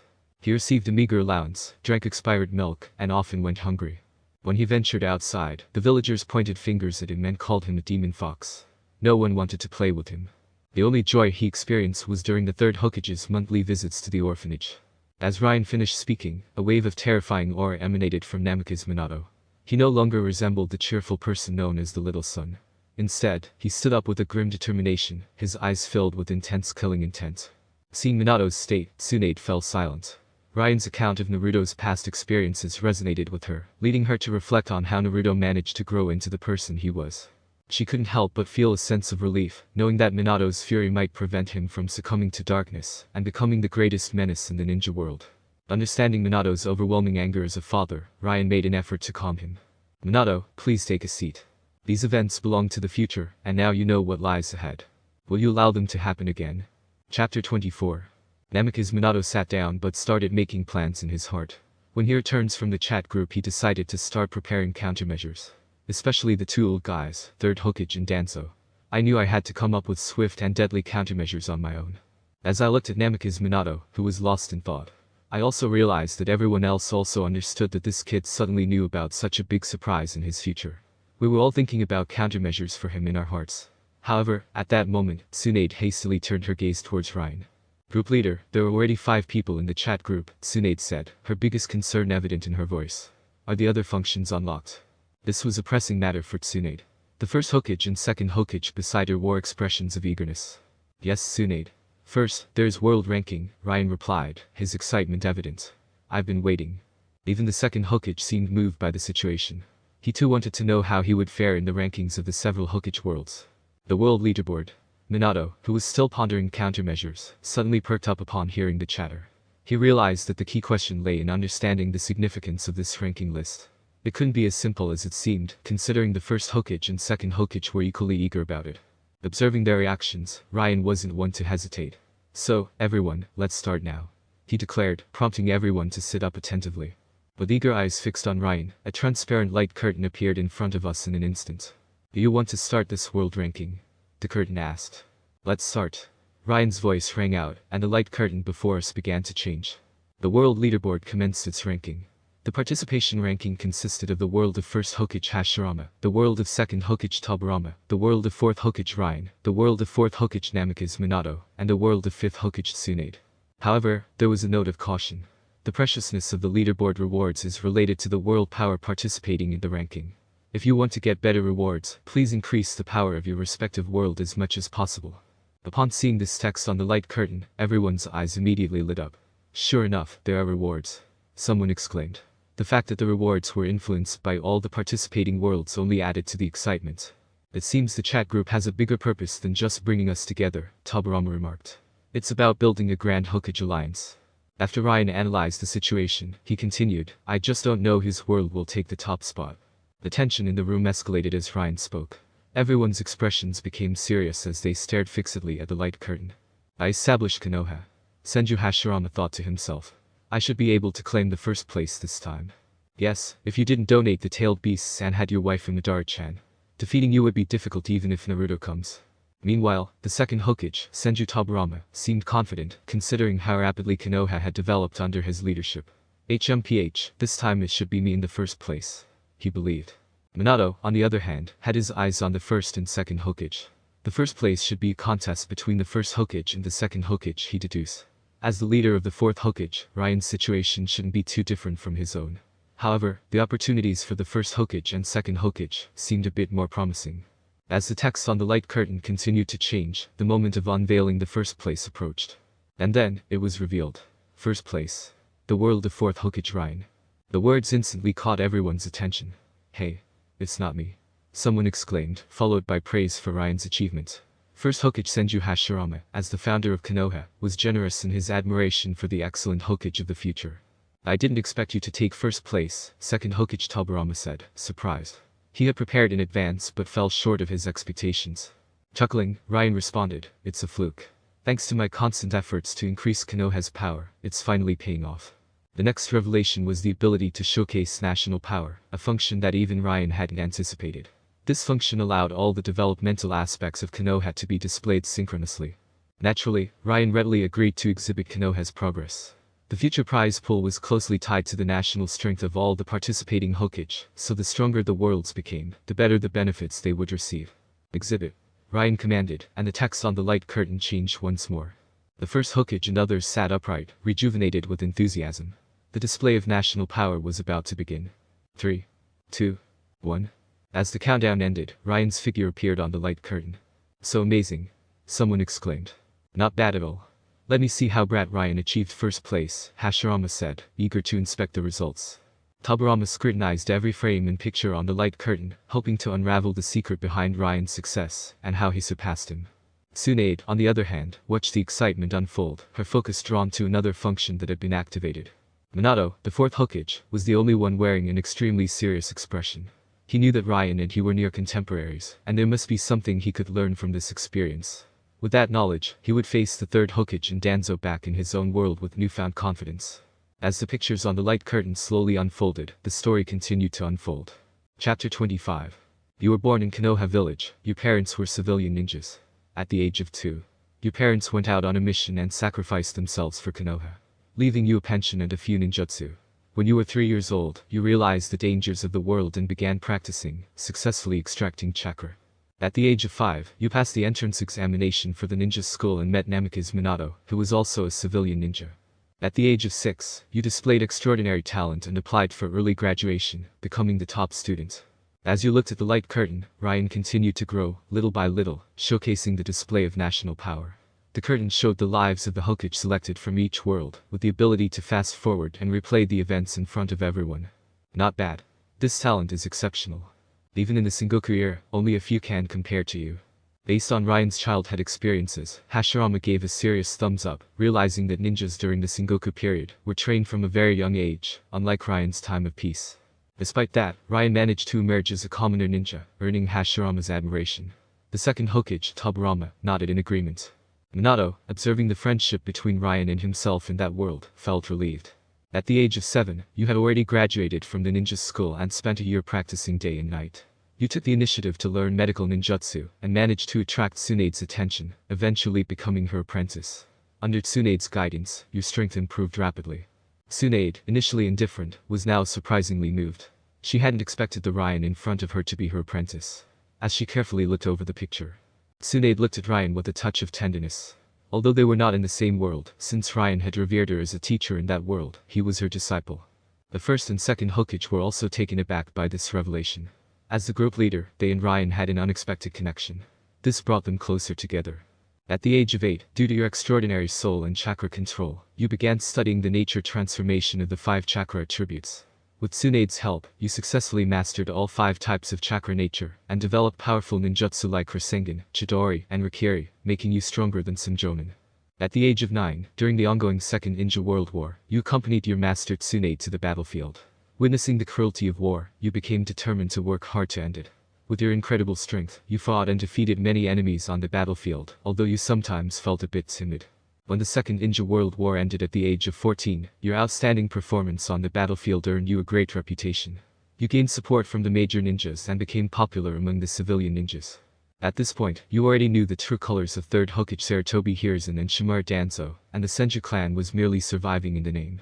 To achieve your dream, you decided to take the position of Hokage, secretly collecting evidence of the Third Hokage and Danzo's wrongdoings over the years, including the murder of the Uchiha clan members, especially Uchiha Kagami, and the desecration of the first Hokage's remains. You plan to expose them. Minato, when you return, you should collect evidence too. With your Flying Thunder God technique, it will be easy to find evidence against them. Ryan suggested to Minato, also adding, as Hokage, sometimes you have to abandon your innocent thoughts. On this matter, the second Hokage did a good job. Agreeing with Ryan's suggestion, the second Hokage nodded with a relieved expression, looking at Minato intently. As Hokage, you must have a ruthless attitude, he emphasized. Minato, having understood the lesson from Ryan's experiences, solemnly nodded. He knew what he had to do, thinking about the future treatment of his children. After returning, he would be merciless towards the 2 old figures, Third Hokage and Danzo. At the age of 15, in the village rumors were spreading about the news of Haddock Tsukumo's failed mission, and even his rescue teammates accused Konoha's White Fang of betrayal. Realizing it was his time to act, you secretly apprehended the teammate who accused Tsukumo and used Jinjutsu to force him to reveal the truth. Tsukumo, who was on the verge of suicide, changed his mind upon learning the truth. Disillusioned with politics, he chose to support you. With Tsukumo's addition, you gained more confidence and started instructing your subordinates, who had developed over the years, to spread rumors about the Third Hokage and Danzo. As the rumors fermented, you knew that change was imminent. With Tsunade's assistance, you gathered the heads of the major ninja families and presented them with the collected evidence, explaining your intentions. With the support of a group of ninjas, you successfully overthrew the rule of the Third Hokage and took the position of Hokage. As Ryan's story unfolded, everyone marveled at his experiences. Even the second Hokage couldn't help but admire Ryan's methods, acknowledging their speed and ruthlessness. Ryan's approach directly struck at the heart of Konoha, which was originally formed by the major families. Tsunade, representing the Senju clan, summoned the heads of the major clans, who, armed with the evidence, didn't want to suffer the same fate as the Senju clan. They also desired to remove the two old dogs, Third Hokage and Danzo, from power. Everything seemed to flow naturally. The final blow was struck in unison with the major families to overthrow the rule of the Third Hokage and Danzo. Ryan's status as a commoner ninja and his extensive support base played significant roles. Minato, now convinced, understood why Ryan could become Hokage in that world. Perhaps Ryan didn't even see Minato as an opponent. Chapter 26. In the same year, after successfully assuming the position of Hokage, you began vigorously promoting your trusted allies, and many civilian ninjas were given important roles. As a close friend, Namikaze Minato was directly appointed by your side. However, upon taking charge of Konoha, you discovered that a significant portion of the village's resources had been consumed by the two influential figures, the Third Hokage and Danzo, who were supporting their specific clans. Realizing that to truly control Konoha, you needed to address these two clans completely. A growing sense of anger fueled your determination. The more I observe, the angrier I become. These two individuals have engaged in all sorts of misconduct. The resources have been monopolized by just two people. No wonder these two small clans managed to grow so rapidly. As everyone looked at the contents displayed on the screen, Hashirama and the others were filled with indignation. For a village like Konoha to flourish, its development should be prioritized, rather than focusing solely on the well-being of specific individuals. Reflecting on the last gathering where the individuals they arranged were eliminated, they resolved to confront and rectify the situation upon their return. When you return, make sure to gather evidence against them too, Minato. With your Flying Thunder God technique, it will be easy to uncover their wrongdoings. Supporting Ryan's plan, the second Hokage nodded earnestly, looking at Minato with determination. He understood the necessity for a Hokage to be resolute. Minato, comprehending the lesson from Ryan's experiences, solemnly nodded. He knew what had to be done, contemplating the future treatment of his children. Upon his return, he would relentlessly expose the misdeeds of the Third Hokage and Danzo. At the age of 16, you became the leader of the Konoha Hokage chat group. To rapidly bolster Konoha's strength within 3 months, you expedited your plan. After the conclusion of the initial meeting, you began strategizing. The more substantial evidence against the Third Hokage and Danzo was quickly compiled, potent enough to deliver a decisive blow. He swiftly led the Anbu to surround the Sarutobi and Shimura clans. After exposing their crimes to the entire village, you executed the members of both clans. With the elimination of these two clans, you faced the loss of Konoha's combat power, and sought to restore it by targeting other families. If all the clans in Konoha can be united, the village's strength will not diminish, but rather increase. Brad Ryan, don't you have concerns about the Uchiha clan?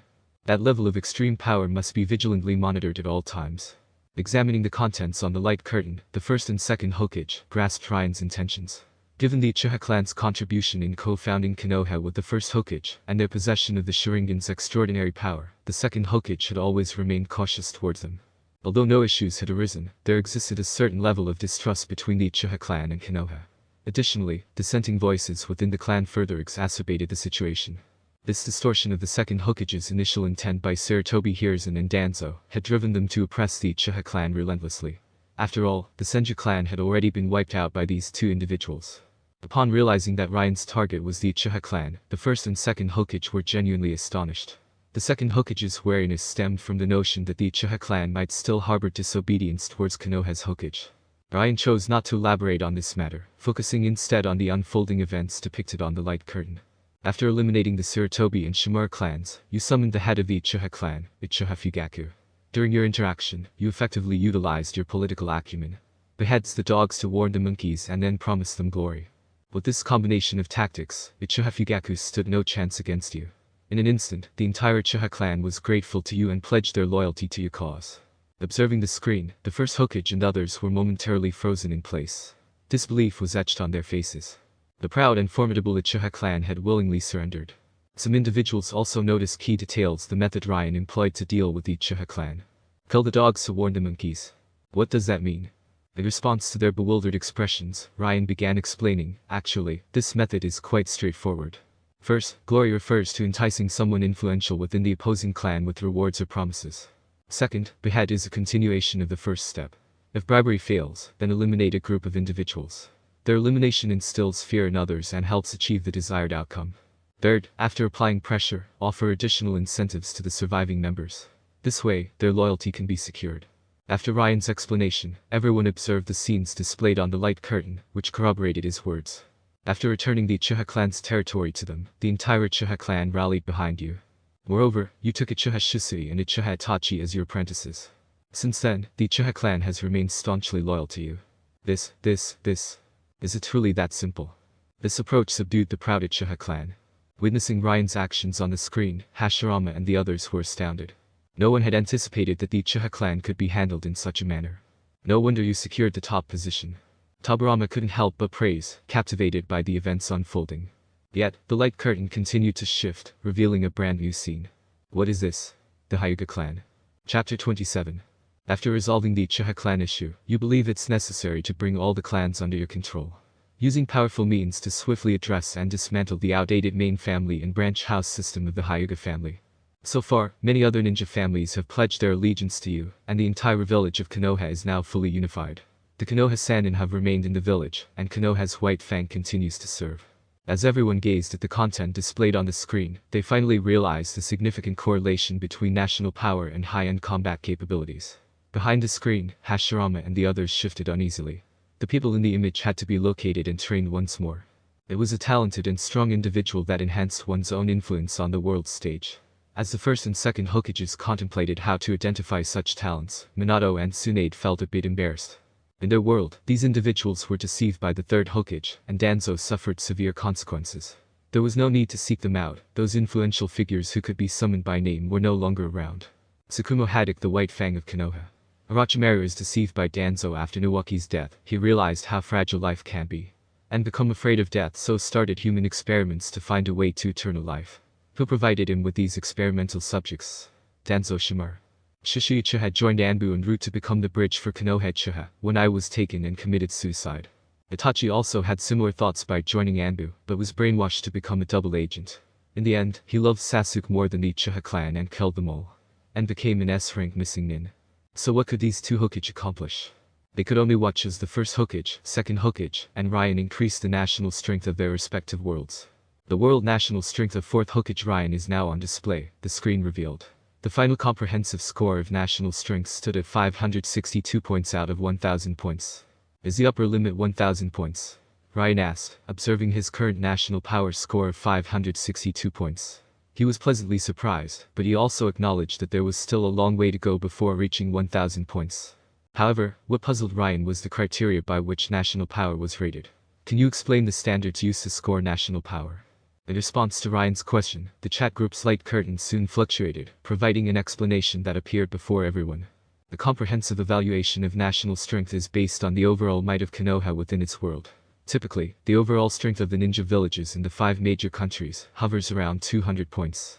If a score reaches 400, it signifies that you possess the strength to confront 2 ninja villages simultaneously. Upon receiving this explanation from the chat group, everyone instantly comprehended the meaning.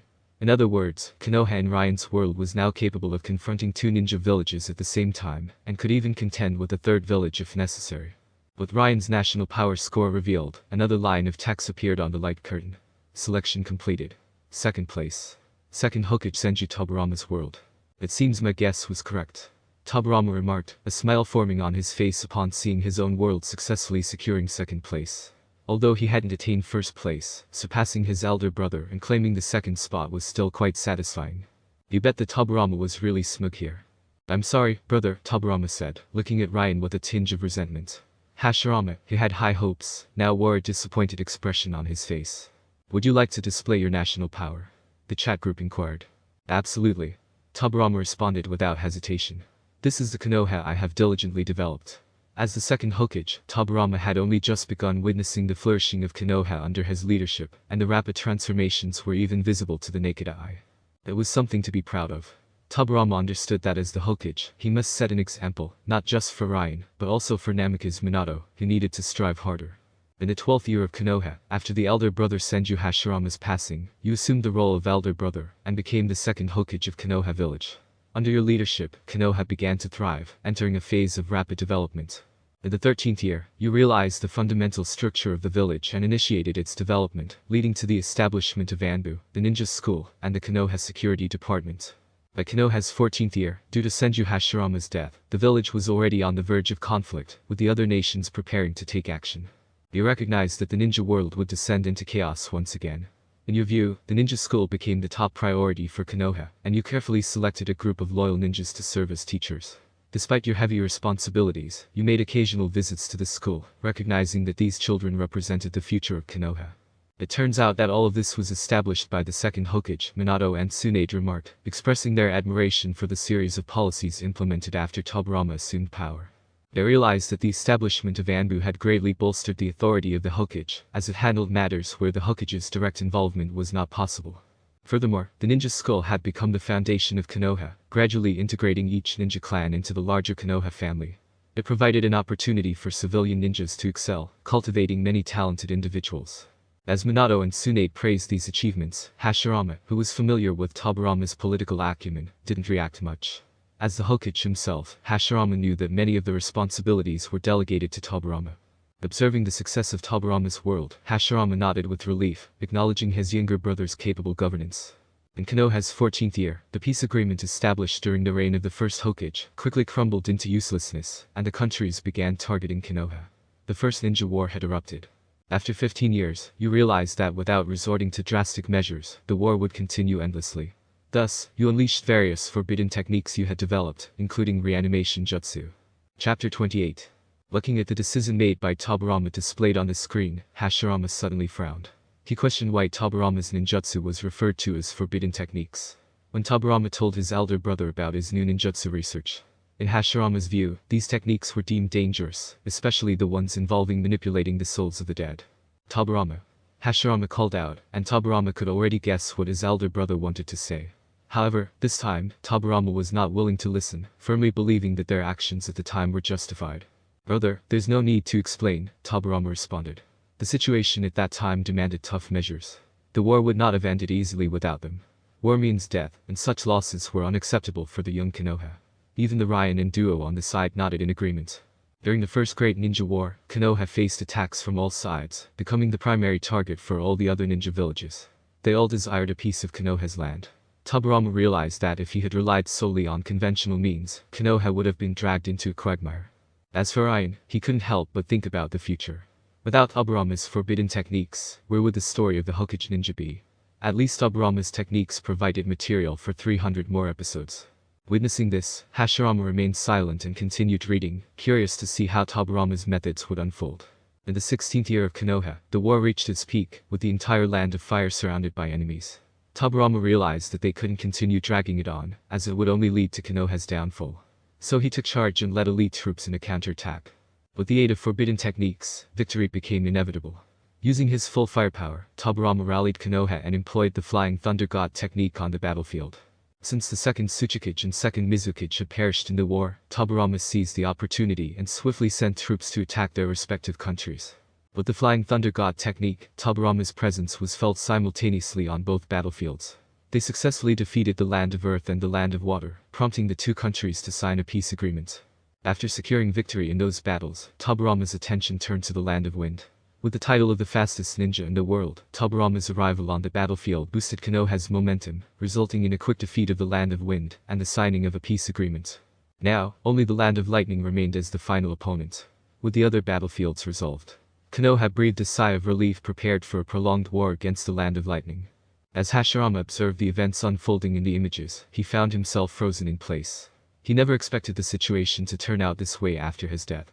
This ninja world war was equivalent to all four countries attacking the Land of Fire simultaneously. His mind raced, contemplating what to do next. In the 17th year of Konoha, as the battle between Konoha and the Cloud Shinobi neared its end, Tobirama and the second Raikage discussed and prepared to sign an alliance agreement to end the war. However, just 1 month before the signing, Tobirama entered the Hokage chat group and changed his fate. Tobirama entrusted the signing of the agreement to Sarutobi Hiruzen and Shimura Danzo. After their departure, they immediately led the Senju clan to annihilate the entire Sarutobi and Shimura clans in one fell swoop. As everyone watched Tobirama's exhibition of pure ruthlessness, they were left dumbfounded by the unexpected turn of events. It was particularly surprising for Minato, who had recently become a Hokage and realized that Nidaime had altered his destiny through the Hokage chat group. This led Minato to believe that he would have the chance to go back. This is a pure ninja. Just like how Blackbeard is a pure pirate. Extremely ruthless, no need to talk shit about peace. If you don't have power and money at your disposal, no need to lecture the entire world about how they should live their own lives. Despite the shocking means employed by Tobirama, he showed no mercy, even towards his own disciples. He sent them out to die without hesitation. Ryan and others were taken aback by Tobirama's swift actions. At this moment, Tobirama felt a bit disturbed. Suddenly, he uttered, letting them die on the battlefield is too easy for those two. His words left the others feeling ashamed. It was evident that Tobirama had been ruthless throughout his life. The second Hokage Senju Tobirama's world display of national power is complete. The announcement proclaimed. 452 points. Tobirama couldn't help but frown upon seeing his score. In his view, under his management, Konoha had been rapidly growing. He hadn't expected such a significant difference of 110 points. According to the rules of the Hokage chat group, this gap equated to half the strength of one of the 5 great ninja villages. Tobirama felt disappointed for a while, but secretly resolved to strive for the top spot next time. He had also taken note of Ryan's operations and the young heroes who would appear in Konoha in the future. Upon returning, he planned to take them under his command. Falling behind once didn't mean he would fall behind again. With hard work, he believed he could reach the first position. Meanwhile, Hashirama focused on the light curtain in front of him, anticipating the announcement of the third-place selection. Tsunade and Minato also showed interest, hoping it would be their world. As the light curtain continuously changed, a line of characters finally appeared. The third-place selection. Third place. First Hokage's world. Wow, ha ha ha ha. It's me. Hashirama exclaimed, feeling delighted by his victory in this gamble-like selection. Tsunade became even more annoyed, while Minato simply went with the flow, since he had just entered the chat group and hadn't fully grasped the situation yet. As Hashirama's excitement subsided, a question arose in his mind. While Tsunade and Minato still seemed lost, Hashirama stared at the two suspiciously. This Minato and Suna, what happened to Konoha under both of you? How did it end up worse than when I first established it? Chapter 29. Facing the doubts of the first Hokage. Tsunade and Minato felt utterly helpless. With Konoha now in their hands, it was already riddled with problems. Minato's world seemed somewhat stable, as the Uchiha clan had not been wiped out. Despite the Sannin falling apart, they were still alive. Minato himself possessed great combat power, making Konoha relatively strong. However, Tsunade's world was quite different. Only a few powerful individuals remained in Konoha, and their numbers were dwindling. The village lacked notable strong ninjas. Unknown to Tsunade, her world was on the brink of chaos, with impending threats from within and outside the village. Hidden within the village were formidable assets like Might Guy, Rock Lee, Naruto and Sasuke. In terms of strength, her Yura was even scarier than any in Konoha's past. However, at present, both Konohas were facing uncertain futures. Not a single person considered Guy strong when he said he was stronger than Kakashi in the Chunin exams. But he was the only person except Hashirama who came close to killing Madara Uchiha. Always remember, Madara wasn't killed or defeated by Naruto or Sasuke, but betrayed by Black Zetsu. Hashirama, observing the two, understood the challenges Konoha would face in the future. He made up his mind that, as long as the Sarutobi Hiruzen and Shimura Danzo came to the chat group, he would request their immediate elimination. These two were simply too deceitful. Manipulating the world's strongest ninja village, even then they wasted its potential for personal gains. But at the moment, Hashirama struggled to find the right words. He turned his gaze towards the light curtain. The screen displayed the events of the first year of Konoha, when he shook hands with Uchiha Madara and co-founded the village. Tobirama had always desired Hashirama to become Hokage when Konoha was first established. With a stronger perception than Hashirama, Tobirama began communicating and discussing Hokage-related matters with him, realizing the imminent arrival of Uchiha Madara. The stronger their hate, stronger their visual power, such a person can become the Hokage. This is canon. Under Tobirama's deliberate actions, Uchiha Madara overheard their conversation and believed that Tobirama would never bring peace between their clans. Madara subsequently left Konoha. In the second year of Konoha, Hashirama officially became Hokage, and the village began to thrive under his rule. As Hashirama glanced at the screen's content, he couldn't help but feel startled by what he saw. It was as if he hadn't noticed before, but now everything became clear. Hashirama looked at Tobirama with a resentful expression. I had a feeling back then. Madara was truly there. Facing the eyes of the first generation, the second generation appeared embarrassed. His plan had been exposed, and the situation was awkward. However, Hashirama knew that the Tobirama before him was not from his own world, but that didn't stop him from voicing his complaints. Despite reaching this point and after the battle with Madara and Madara's death, they still couldn't lead Konoha to prosperity together. Sus. In the third year of Konoha, after witnessing Konoha's success, other countries began intentionally learning from it. Villages such as the Cloud, Mist, Sand and Rock Shinobi villages were officially established. With the 5 strongest ninja villages in the 5 major countries leading the way, the ninja world officially entered the era of the 5 great ninja villages, from the Sengoku era, where shinobi clans would fight each other. After 4 years in Konoha, for the prosperity of the ninja world, Hashirama believed that by distributing the tailed beasts to other villages, the fear of hegemony would subside. Tobirama couldn't change his mind, but he suggested that the tailed beasts shouldn't be given away so easily. They should be acquired through monetary means. 5 years ago in Konoha, all 5 major ninja villages obtained their own tailed beasts, thanks to Hashirama's donations. And under his leadership, the 5 major countries signed a peace agreement. Observing the experiences of the first generation, Tobirama felt a strong urge to hit his head in regret.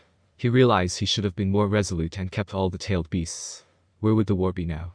They could simply throw a tailed beast at anyone who dared to challenge them. Even Minato, despite being new to politics, thought that the first generation's idealism had gone too far. Believing that averaging everyone's strength would prevent wars was naive. The root cause of everything, ultimately, was Hashirama's reputation as the god of the ninja world. Strength was the foundation. Without it, the ninja world wouldn't have waited for the death of Senju Hashirama, which triggered the First Ninja World War. Comparatively, the Land of Fire, where Konoha was located, boasted beautiful mountains, clear waters, and abundant resources. In contrast, other countries had their drawbacks. The Land of Earth, Iwagakure, had inconvenient transportation and was filled with mountains. The Land of Wind, Sunagakure, was an endless desert ravaged by wind and sand. The Land of Water, Kurigakure, was surrounded by the sea, with sparse and scattered land, leaving most resources underwater. The Land of Lightning, Kamagakure, was located at high altitudes amidst mountains, exposed to wind and sun. After a long time, this imbalance in resources would naturally cause other countries to set their sights on the Land of Fire. They envied its abundant supplies. Hashirama fully grasped this reality. Why did the 5 major countries sign the peace agreement? Was it truly for peace? No, it was because they feared him, the god of the ninja world. If they desired Konoha, they have to fight him. In the entire ninja world at that time, no one could match his power. Reflecting on the experiences of the first generation, Hashirama's eyes filled with nostalgia as he observed the earth-shattering battle that resulted in the death of his best friend, Uchiha Madara. The others watched the scene in front of them with shock, and even Ryan couldn't help but be impressed by the incredible strength displayed. This level of power transcended Cage level and reached the realm of Super Cage level. This immense strength reminded Ryan of the urgency he felt. After all, the monsters in the world of the shinobi hadn't yet made an appearance. In the later stages, Super Cage level individuals could only serve as assistants. Only those with 6 paths level combat power had a chance to participate in the final battle. I can only hope that the rewards are given after this ranking will be useful, Ryan thought to himself as the next chapter awaited. Chapter 30. Pitiful Minato. The world of the First Hokage Senju Hashirama. The evaluation of national power is now complete. National Strength Evaluation. 410 points. Soon, the national strength evaluation scores of the First Hokage were displayed in front of everyone. When they saw the score reach as high as 410 points, silence fell over the group. Ryan, in particular, was taken aback. In the world of the First Hokage, Konoha had only been just established and was far from perfect. The foundation of Konoha had been perfected by the second Hokage, but the first Hokage received a rating of 410 points from the chat group. Even the first Hokage himself was surprised. Ahahaha. Is it really that high? He couldn't believe that his own world had achieved such a high score. It was clear that in the world of the first Hokage, his importance to Konoha was immense. Without him, Konoha in this world would likely score around 200 points at best. On the other hand, the surprising revelation was about the world of the second Hokage, Tobirama. After the first Hokage's death, he managed to score 452 points for Konoha's development. It was a testament to the second Hokage's immense power. Not bad. Hashirama couldn't help but think about securing the number 1 position. Tobirama shared the same ambition, and they exchanged a determined look. In an instant, a fierce flame of rivalry sparked in their eyes. HMPH. Even if you're the older brother, I won't back down. Ah, Tobirama, don't forget, in my world, there's also you. At that moment, the second Hokage, Tobirama, froze on the spot. He had been directly defeated by the first Hokage. Hashirama chuckled triumphantly as he looked at the silenced Tobirama. A big brother who has 2 identical brothers to bully and spoil. What a life. Tough love rocks. Meanwhile, Ryan, the leader of the group, was currently worried. He had been relying on his foresight to continuously enhance Konoha's strength. But now, with the addition of the first Hokage and second Hokage, 2 formidable individuals were fiercely competing with him. This made Ryan a little tense. Although he didn't know what rewards the chat group would offer, he knew that being ranked first was a must. As the group leader, not achieving the top spot would be unacceptable. The light curtain in front of everyone continued to change. The 4th place selection. 4th place. 5th Hokage Tsunade's world. Ha. It's my world after all. Tsunade was also surprised to see that her world had claimed 4th place. She had expected to rank lower. However, as the 4th place was announced, everyone's attention immediately shifted to Namikaze Minato. It became evident that only the world of Namikaze Minato remained at the bottom. At that moment, everyone couldn't help but feel sorry for this kid. Tobirama and Hashirama, in particular, stood by his side, patting Minato's shoulder. You've been through a lot, kid. Feeling the sympathetic gazes directed at him, Namikaze Minato felt a sense of shame.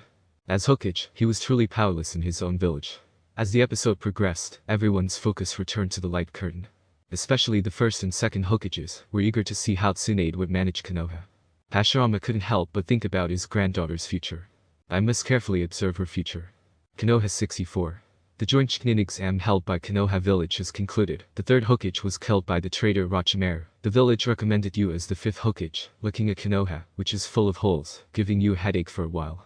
In the same year, you began directing the Konoha reconstruction work, but Uchiha Sasuke, the last survivor of the Uchiha clan, defected, so you had to order Shikamaru and others to form a temporary team to pursue him. Due to Orochimaru's interference, the mission failed. In the 65th year of Konoha, under your leadership, Konoha village started regaining its vitality, and everything was progressing well. Naruto, the son of the fourth Hokage, followed Jiraiya to train. In the 68th year of Konoha, Jiraiya, who had been helping Naruto train, returned with terrible news. A mysterious organization known as Akatsuki in the ninja world was capturing tailed beasts. They're capturing tailed beasts. It seems this organization is planning something extremely dangerous. As they looked at the description of the Akatsuki organization on the screen, everyone in the presence of the first Hokage exchanged serious glances.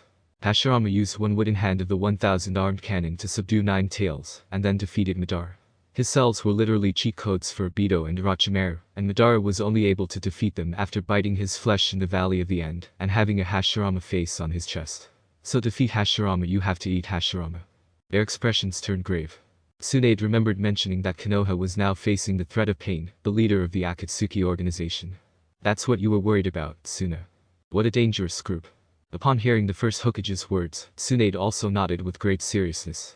However, with the existence of the chat group and the unlocking of the cross-border mutual assistance function, Tsunade felt reassured. She no longer had to worry. That same year, the Akatsuki organization began its formal operations. Son Agakure sent a distress call. Kazuki Ichigara was captured by the Akatsuki organization. Realizing the severity of the situation, you hurriedly sent Kakashi and Might Guy's squads to provide support. The mission ended with the Akatsuki capturing one tail, and Chiyo sacrificing herself to save Gaara's life. Before you let your guard down, news of the death of Sarutobi Asuma arrived. To find out the Akatsuki organization's true purpose and gather accurate information, you had to send Jiraiya, one of the Sannin, to investigate in Land of Rain. Soon after, news of Jiraiya's death came back to Konoha with a toad summon. As the information about Tsunade's world appeared on the light curtain, a heavy silence fell over the group. It was no wonder Tsunade had been so anxious earlier. Her comrades had died in battle, and even one of the Sannin, Jiraiya, had fallen. Konoha, already full of holes, had been hit hard once again. Noticing Tsunade's despondency, Hashirama hurriedly approached her and gently touched her head. Don't worry, little Tsuna. This time, Konoha won't encounter any problems. Ryan nodded solemnly upon hearing Hashirama's words. That's right, Ryan. The cross-border mutual assistance function has been unlocked. If necessary, all of us will lend a helping hand. Hearing this, Tsunade quickly adjusted her state of mind and felt completely relieved. But there was another unspoken sentence that Ryan didn't say. Throughout the history of Hokage, there was no challenge that the Hokage of Konoha couldn't overcome. Chapter 31. Schemes of Third Hokage. When Konoha was at a critical juncture, you received an invitation from the Hokage chat group and met all members of the Hokage chat group. Understanding that this was an opportunity for Konoha, you summoned all the ninjas who were on missions to return to Konoha after the chat group meeting ended. You mobilized the entire Konoha for its defense against the upcoming Pain attack. After the chat group session concluded and dealt with Pain, Tsunade's efforts were apparent. In addition to sending Naruto to learn Sage Mode and hide on Mount Maiboku, all the ninjas were transferred back to Konoha. By bringing all the ninjas back, Konoha had enough strength and resolve to solve any crisis in Konoha. The world shall know Pain. The Evening Elephant. Likely, that Might Guy won't even need to use the Night Guy. Pain will be finished already. When Nagato Uzumaki attacked Konoha, you summoned all members of chat group to make him flee from Konoha. Naruto Uzumaki used his Talk no Jutsu on Nagato to revive all members who died in the Pain invasion. Soon, the depiction of Tsunade's world on the light curtain gradually came to an end. World of the fifth Hokage, Tsunade. The display of national power is complete. National strength evaluation. 385 points. She still managed to get 385 points. Tsunade was also quite satisfied. After all, it was the post-third Hokage year. Moreover, several powerful ninjas died because of him and Danzo. To be ranked 4th is already acceptable. Hahaha, that's a good mentality, Tsuna.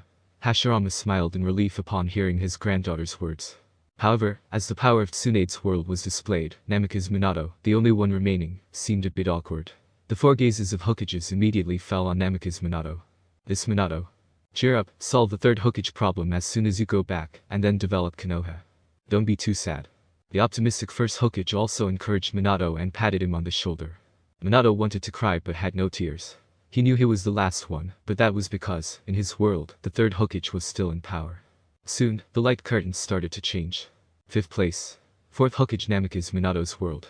As the last ranked world appeared directly, everyone present couldn't help but laugh. Namikaze Minato couldn't help but feel exasperated. Hurry up and show your national power. As soon as Namikaze Minato finished speaking, there was another change in the light curtain in front of everyone. In the 46th year of Konoha, the Third Ninja War entered a feverish stage. As a new generation leader, you were sent to the Cloud Shinobi battlefield. On the battlefield, you gained fame in the ninja world with your amazing speed, and earned the title of Yellow Flash. At the same time, you repelled the strongest team, AB, in the Cloud Shinobi village, and ended the war with Cloud Shinobi village. The war ended, and you returned to Konoha with a super high reputation. At this time, the third Hokage approached you, hoping that you would lead the team, so you established your new team consisting of Kakashi, Obito and Rin. In the 47th year of Konoha, Konoha's senior management ordered your team to destroy the Iwagakure supply main route, the Kanabi Bridge, and you led the way. In this battle, your disciple Obito died. In the same year, the war ended, and the third Hokage voluntarily resigned from the position of Hokage, allowing you to succeed as the fourth Hokage of Konoha village. Everyone became immediately interested upon reaching this point, as they knew they would witness Sarutobi Hiruzen's manipulations. They would also see how the unfortunate Namikaze Minato was controlled by the old fox, Sarutobi Hiruzen. After becoming Hokage, the third Hokage mentioned that you were too young, and might not be able to grasp many things in the village. Therefore, he proposed to assist you in the office for a while. Although you were unwilling in your heart, it was not easy to refuse, so you reluctantly agreed. The next day, you saw another desk next to your office, and the third Hokage was still dressed as the Hokage, sitting leisurely by the side. And soon, you discovered that Konoha's politics were beyond your imagination. As the Hokage's Anbu, you only have one direct line team of your own, while the other Anbus still follow the third Hokage's orders. In addition to the Anbu, there are also Danzo's root members who completely disregard your authority. At that moment, you realized that as Hokage, you had very limited power. The entire Konoha was still under the control of the third Hokage. On the screen, you saw Namikaze Minato being manipulated like a marionette by the third Hokage. Despite handling all the paperwork, when it came to giving orders, the third Hokage often disregarded Minato's authority and issued orders himself. It appeared that Namikaze Minato, the fourth Hokage, was managing the entirety of Konoha, while in reality, it was still the third Hokage who held all the power. As everyone observed the scenes on the light curtain, Namikaze Minato couldn't help but clench his fists. It was truly embarrassing for him to be the Hokage. Even Ryan and others beside him frowned as they watched everything unfold in the painting. Tobirama, the second Hokage, wanted to rush in and knock the third Hokage's head off. The fourth Hokage, remember to call me when you're ready to take action. I'll take care of this traitor myself. While dealing with Sarutobi Hiruzen in his world, Tobirama didn't get the satisfaction to kill him with his own hands. Now, looking at the domineering Sarutobi Hiruzen in the picture, Tobirama's anger flared up once again. Minato readily agreed upon hearing Tobirama's words. After all, the third Hokage was still Jiraiya's teacher, and it wasn't easy for Minato as his disciple to directly attack him. Considering this, Minato couldn't help but admire Ryan as the group leader. He took action without hesitation. As Hokage, you didn't have much authority. Realizing that changes needed to be made, you focused on the Uchiha clan, attempting to improve their situation and integrate them fully into the village. However, your actions sparked fear in both the third Hokage and Danzo. As the last picture appeared on the light curtain, the Hokages understood why in future Minato had died. Tobirama, the second Hokage, looked helplessly at the somewhat naive Namikaze Minato. "You're just like my big brother, naively foolish." Chapter 32. Upon hearing Tobirama's words, Namikaze Minato was momentarily confused. Even Hashirama on the side scratched his head in doubt. They couldn't understand why Minato's affairs were still being discussed. Observing their expressions, second Hokage Tobirama let out a helpless sigh. The situation was quite disheartening. Then his gaze fell upon Ryan. "Group leader, please explain it to the two of them."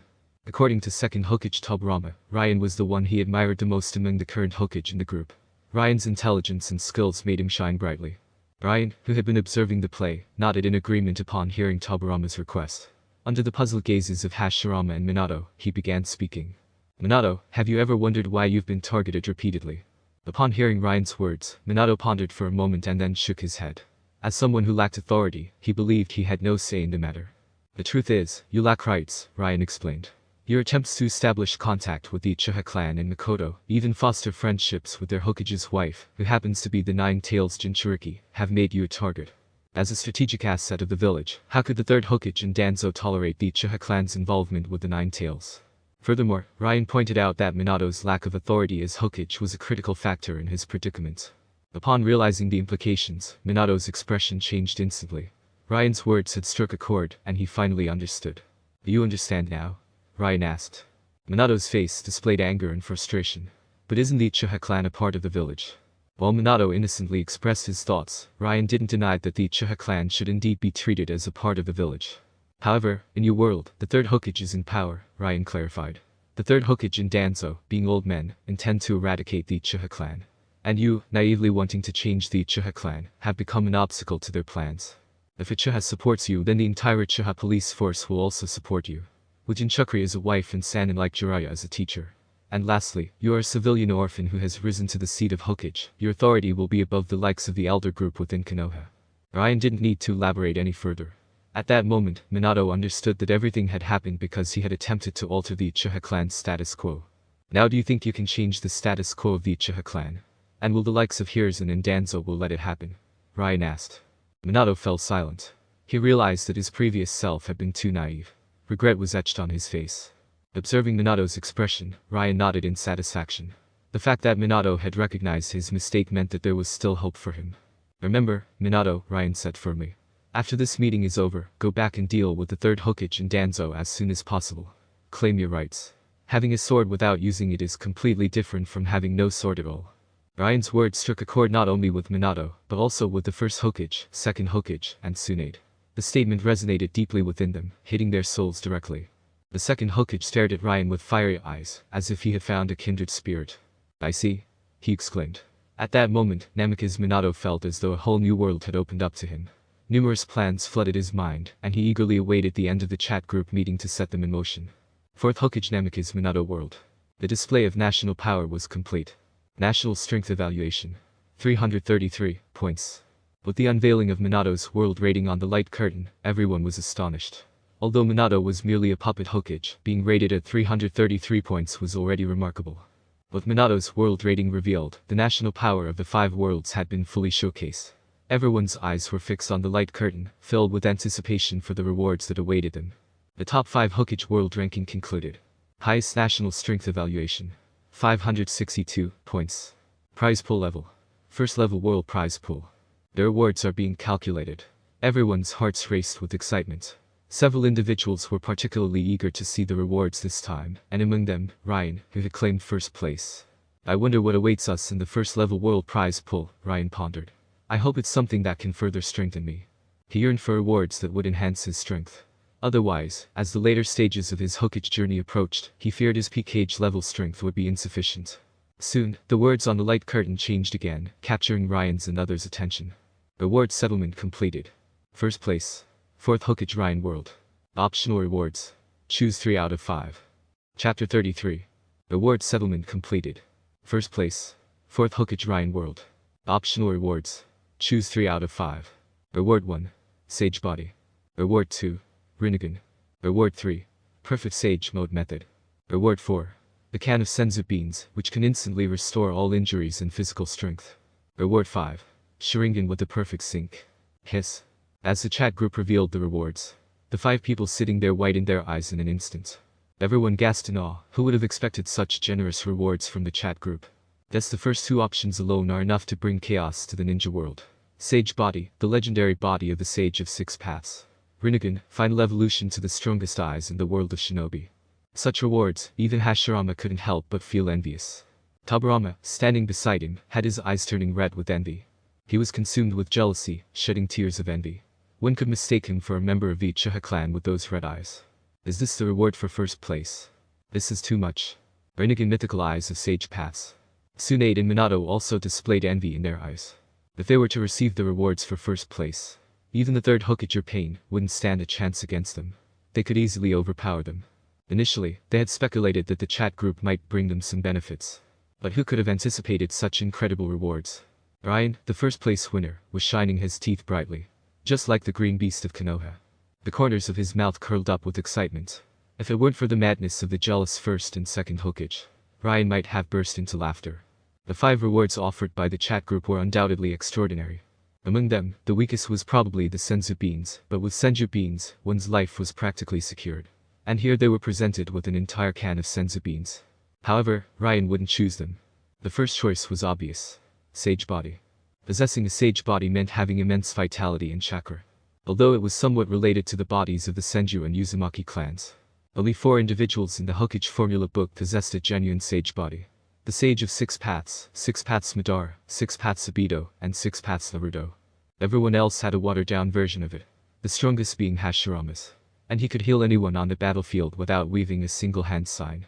Therefore, the sage body was an absolute must. As for the second choice, Rinnegan couldn't be overlooked. Sage body coupled with Rinnegan.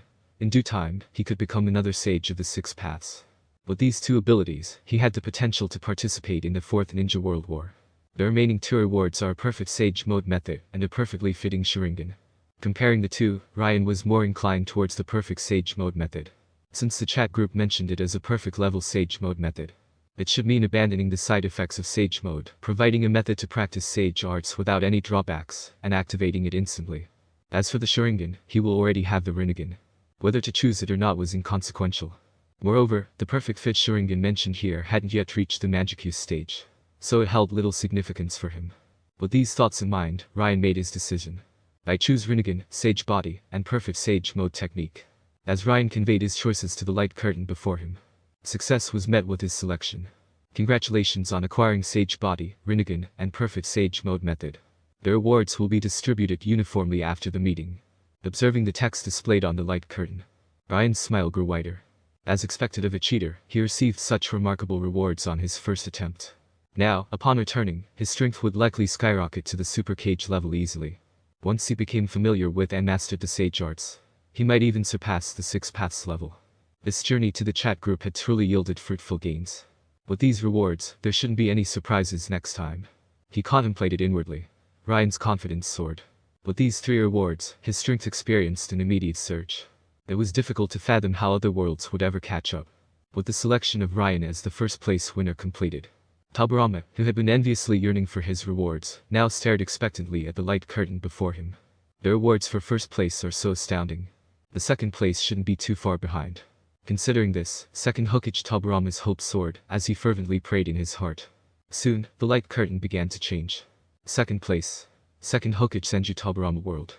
Optional reward. Choose 2 out of 3. Reward 1. Perfect Sage Mode Method. Reward 2. A can of senzu beans. Reward 3. A perfectly fitting Sharingan.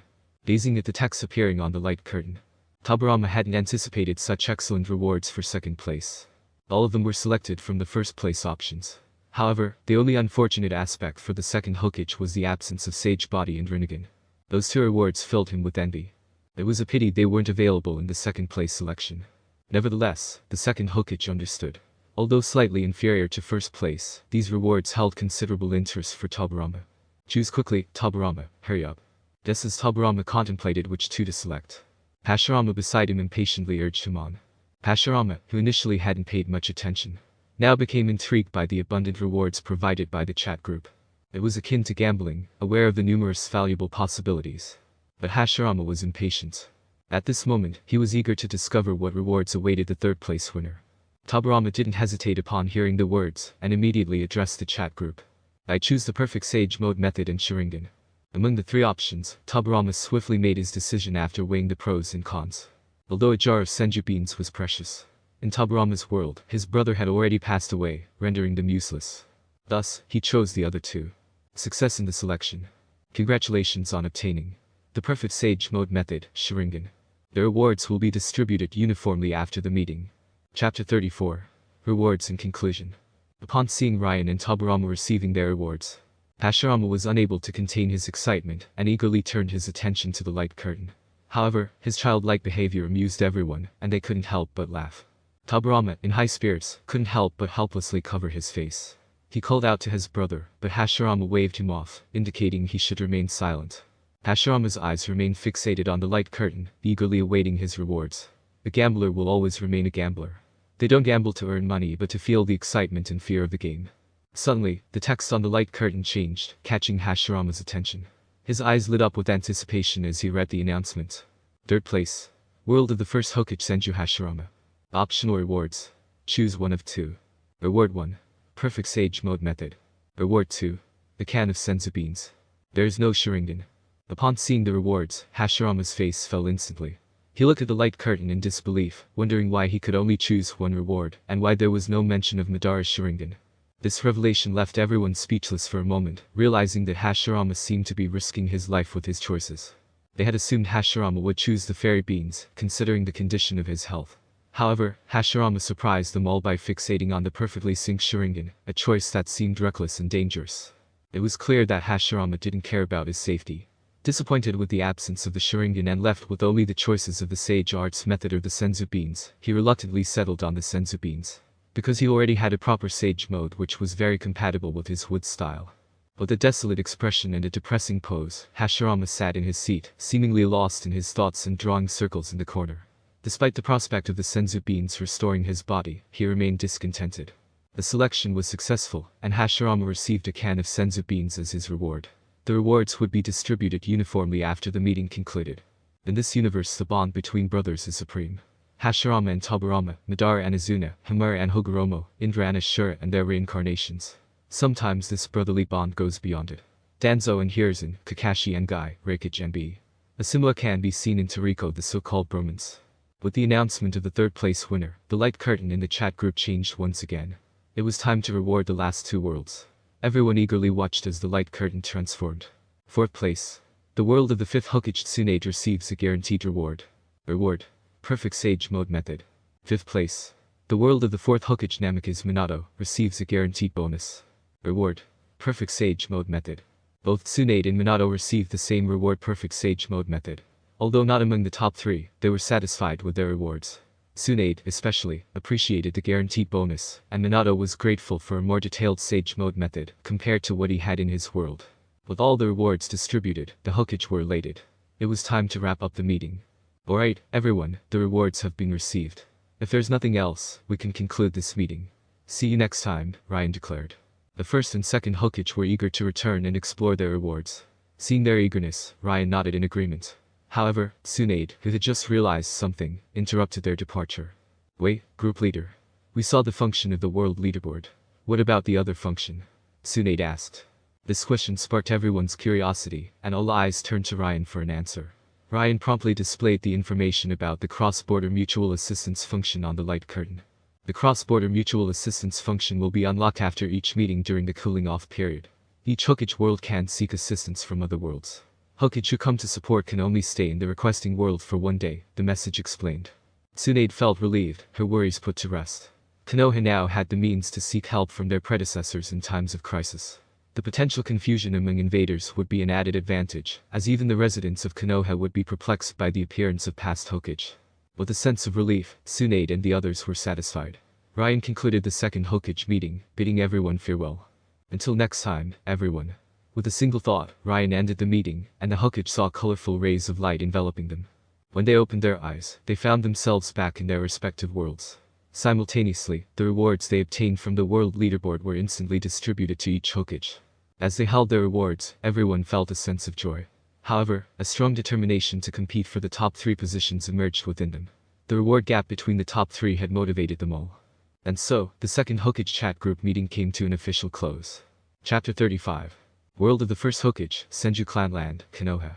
As Hashirama slowly opened his eyes, he took in the familiar surroundings before him, snapping back to reality.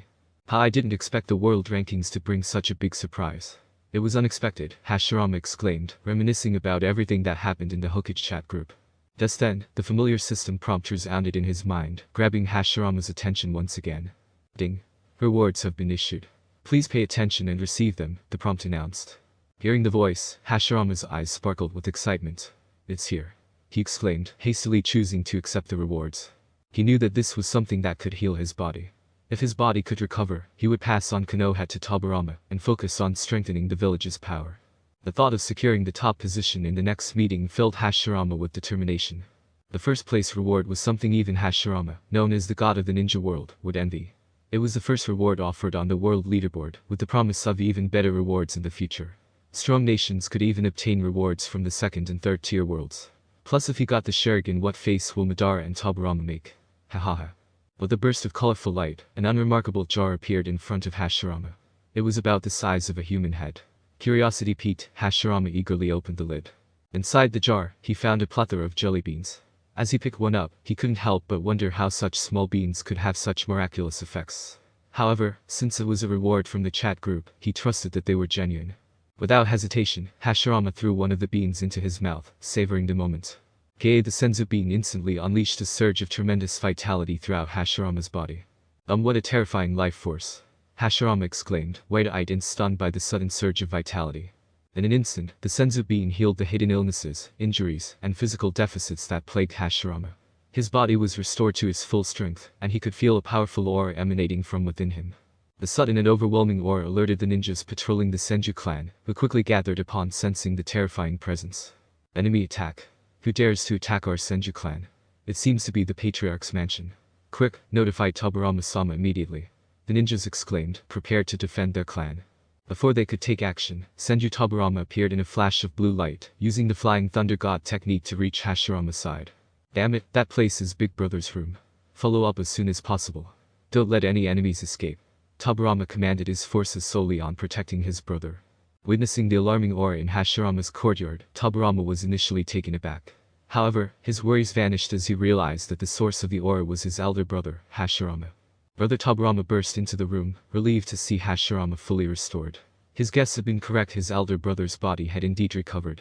Startled by Tobirama's sudden entrance, Hashirama belatedly realized that his exuberance had caused quite a commotion. Hahaha, your health has recovered.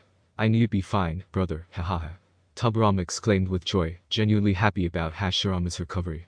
While Tobirama celebrated the restoration of Hashirama's body, the latter began contemplating the future events in the chat group. Though his memories were hazy, Hashirama vaguely recalled that the First Ninja World War had erupted after his death, with other major countries launching an invasion of Konoha. With this in mind, a brilliant idea struck Hashirama. Tobirama, don't tell anyone about my recovery today. I have a plan. Perplexed by his elder brother's newfound strategizing abilities, Tobirama couldn't help but feel surprised. When did Hashirama become so adept at coming up with plans? Nevertheless, Tobirama patiently listened as Hashirama excitedly described his ideas. Tobirama, after you leave my room today, officially take over as the second Hokage and announce my death. No? Tobirama promptly refused, unwilling to go along with the plan. However, this time, there was no room for Tobirama to refuse. Hashirama was determined to enhance Konoha's power, and now that he was in good health, he wanted to prepare for the next Hokage chat meeting and secure a position in the top 3. Recently, the neighboring countries on the Land of Fire's border have become active upon hearing news of my serious injury. Tobirama, you should understand. I've recovered now, and we can seize this opportunity to teach those ninja villages the true meaning of peace. Hashirama explained, emphasizing the importance of their actions. Realizing the gravity of the situation, Tobirama reluctantly agreed, aligning himself with Hashirama's intentions. After a few more words of instruction, Tobirama swiftly left Hashirama's room to make the necessary preparations for the upcoming war. Left alone, Hashirama noticed the can filled with senju beans still on the table. He carefully stored it close to his body using a scroll. Meanwhile, with Tobirama's departure, Mito, with tears streaming down her face, hurriedly arrived in Hashirama's yard. She was in for a surprise. Ahaha. Did you know there's a reason why Uzumaki married in the Senju family? Look at Minato, what do you think was the reason for him being whipped? 9-tailed chakra, Uzumaki's stamina and adamantine chains. Kukuku. Simultaneously, Tobirama's appointment as the second Hokage was swiftly announced. This turn of events alerted the entire Konoha community, indicating that something significant had occurred. The information quickly spread back to various villages through their respective spies, conveying a single message. Confirmed, Senju Hashirama's time is limited. Chapter 36. Reaction from all sides. Land of Earth, Iwagakure. Is the news accurate? Asked the second Tsuchikage. Are you certain that Senju Hashirama is dead? He inquired, studying the information in his hand. The memory of Senju Hashirama's formidable strength from the past lingered in his mind, leaving him momentarily lost in thought. Senju Hashirama, known as the god of the ninja world, possessed a tremendous power that towered over everyone else, making him the unshakable overlord of the Fire Nation. The other 4 nations could only occupy their small territories, afraid to challenge his authority. But not long ago, news spread of an unprecedented clash between Senju Hashirama and Uchiha Madara, resulting in Hashirama's severe injuries. Since then, his healing has been taken care of in Konoha secretly, with most matters being handled by the new Hokage, Senju Tobirama. These events have sparked various reactions among the previously peaceful nations, including Iwagakure, where the second Tsuchikage held his own thoughts. Now, with news circulating that Senju Hashirama's death is imminent, the second Tsuchikage believes it is crucial to start preparations. If the news is false, they can wait for the right opportunity. But if it is true, it presents the perfect chance to invade the Fire Nation. Continue investigating, he commanded. Send more operatives there. We must ensure the news is confirmed as soon as possible. With his orders given, numerous rock shinobi spies were dispatched to infiltrate the Land of Fire and monitor Konoha's activities. Meanwhile, in the Land of Wind, Sun Agakure had long grown weary of their domestic environment. Upon learning of the possible death of Senju Hashirama, Sun Agakure could no longer afford to be patient. The second Kazekage immediately ordered the village to prepare supplies. HMPH. Whether the news is true or false doesn't matter, he declared. Prepare in advance. The god of the ninja world, Senju Hashirama, has fought with Uchiha Madara. The news of him being seriously injured is already confirmed. So his death is imminent. This time, we'll mobilize and advance to the borders of the Land of Fire and observe Konoha's reaction. Confidently, the second Kazekage gazed at the executives of Sun Agakure in front of him, emphasizing that if Konoha fails to respond, it would mean Senju Hashirama's demise, and the Land of Fire would become theirs. The top executives of Sun Agakure supported the second Kazekage's decision wholeheartedly, as they yearned to escape their desert surroundings and embrace the beauty of the neighboring Fire country. Witnessing the unanimous support, the second Kazekage wasted no time and dispatched a ninja team to attack the Land of Fire's border, while Sun Agakure began preparing for war. Similarly, inside Cloud Shinobi Village, located in the Kingdom of Thunder, the second Raikage dismissed the news of Senju Hashirama's imminent demise as inconsequential. For him, once the news had spread, he considered Senju Hashirama dead, and without hesitation, he initiated war mobilization. HMPH. The god of the ninja world is about to meet his end. Without Senju Hashirama, how can Konoha retain its prosperous land? March. The second Raikage declared. For the second Raikage, whether Senju Hashirama was alive or dead no longer mattered. The moment news arrived, he treated it as fact. In Kurigakure, the Land of Water, the Kagaya clan head and the second Mizukage remained indifferent to the news reported by his disciples. As someone who was on the same level as the second Tsuchikage in Jetsumizuki, the Kagaya clan head truly hated Iwagakure. For him, Konoha was a secondary concern. Very well, I am aware of the news regarding Konoha. Now, tell me about Iwagakure's movements. That person should be making moves by now, right? Kagaya clan head asked Mizukage. The one reporting was the future third Mizukage, listening to the questioning of Kagaya and Jinjutsu Mizuki, nodded in response. That's correct, teacher. As soon as Iwagakure received the news, they sent a large number of spies to the Land of Fire to gather information. They aim to confirm the accuracy of the message. Once confirmed, Iwagakure will take action. Upon hearing this, Kagaya and Hazuki, filled with eagerness, expressed their interest. Alright, I understand the situation in Konoha. You will handle it. Find out the details. If the news is true, Kurigakure will claim its share, the Kagaya patriarch declared before leaving the office. Observing the departure of the Kagaya clan head and his student, the second Mizukage couldn't help but feel helpless. It was the nature of the Kagaya clan to act this way, and he couldn't change it. Recognizing the state of Konoha and the actions of other ninja villages, the future third Mizukage hurriedly went and summoned Kurigakure's top management at the order of Mizukage. They all agreed that this was an opportunity they couldn't miss. All four major powers had joined forces, and without Senju Hashirama, Konoha would struggle to withstand their onslaught. Witnessing this, the future third Mizukage decisively decided to gather troops and prepare for battle. News of the actions of four shinobi villages quickly reached Konoha. Brother, things have not gone as expected. The entire ninja world is on the move, and Sun Agakure and Cloud Shinobi Village have already initiated border skirmishes, said Tobarama's informant, handing him the information. Receiving the information, Tobarama employed the Flying Thunder God technique to discreetly reach Hashirama's room. As Hashirama and Tobarama reviewed the reports, they exchanged a knowing look, their agreement unspoken. Let's release the news. Then, we can begin our moves, Tobarama suggested, a smirk playing on his face. He nodded and swiftly departed. Soon, news of Senju Hashirama's confirmed death spread throughout the entire ninja world. The four great ninja villages rejoiced, mobilizing their troops toward the Land of Fire. Not only the four great ninja villages, but also smaller ninja villages in the surrounding countries near the Land of Fire, had their ambitions. Konoha will be busy dealing with the four great ninja villages. They won't have time for us. This is our chance, exclaimed some ambitious small ninja villages, prompting them to launch attacks on Konoha. Konoha found itself besieged from all sides, pushed against the wall by their adversaries. An urgent battle report was swiftly delivered to Konoha village. Examining the reports on the table, Tobarama remained unfazed, devoid of any nervousness. The other ninja patriarchs present in the office, however, were growing increasingly anxious. The enemy forces were closing in on Konoha, yet the second Hokage seemed untroubled. Observing the perplexed expressions on their faces, Tobirama paused for a moment before calmly stating, "What's the hurry? I certainly intend to fight, but I won't lead the charge." Upon hearing Tobirama's words, the patriarchs exchanged puzzled glances. The current strongest person in Konoha was Senju Tobirama, the newly appointed second Hokage. So, if it wasn't him, did that mean the clan patriarchs would take charge? Just then, a figure pushed open the office door and entered. "Hahaha, all this commotion began because of me, so naturally, I will take the lead."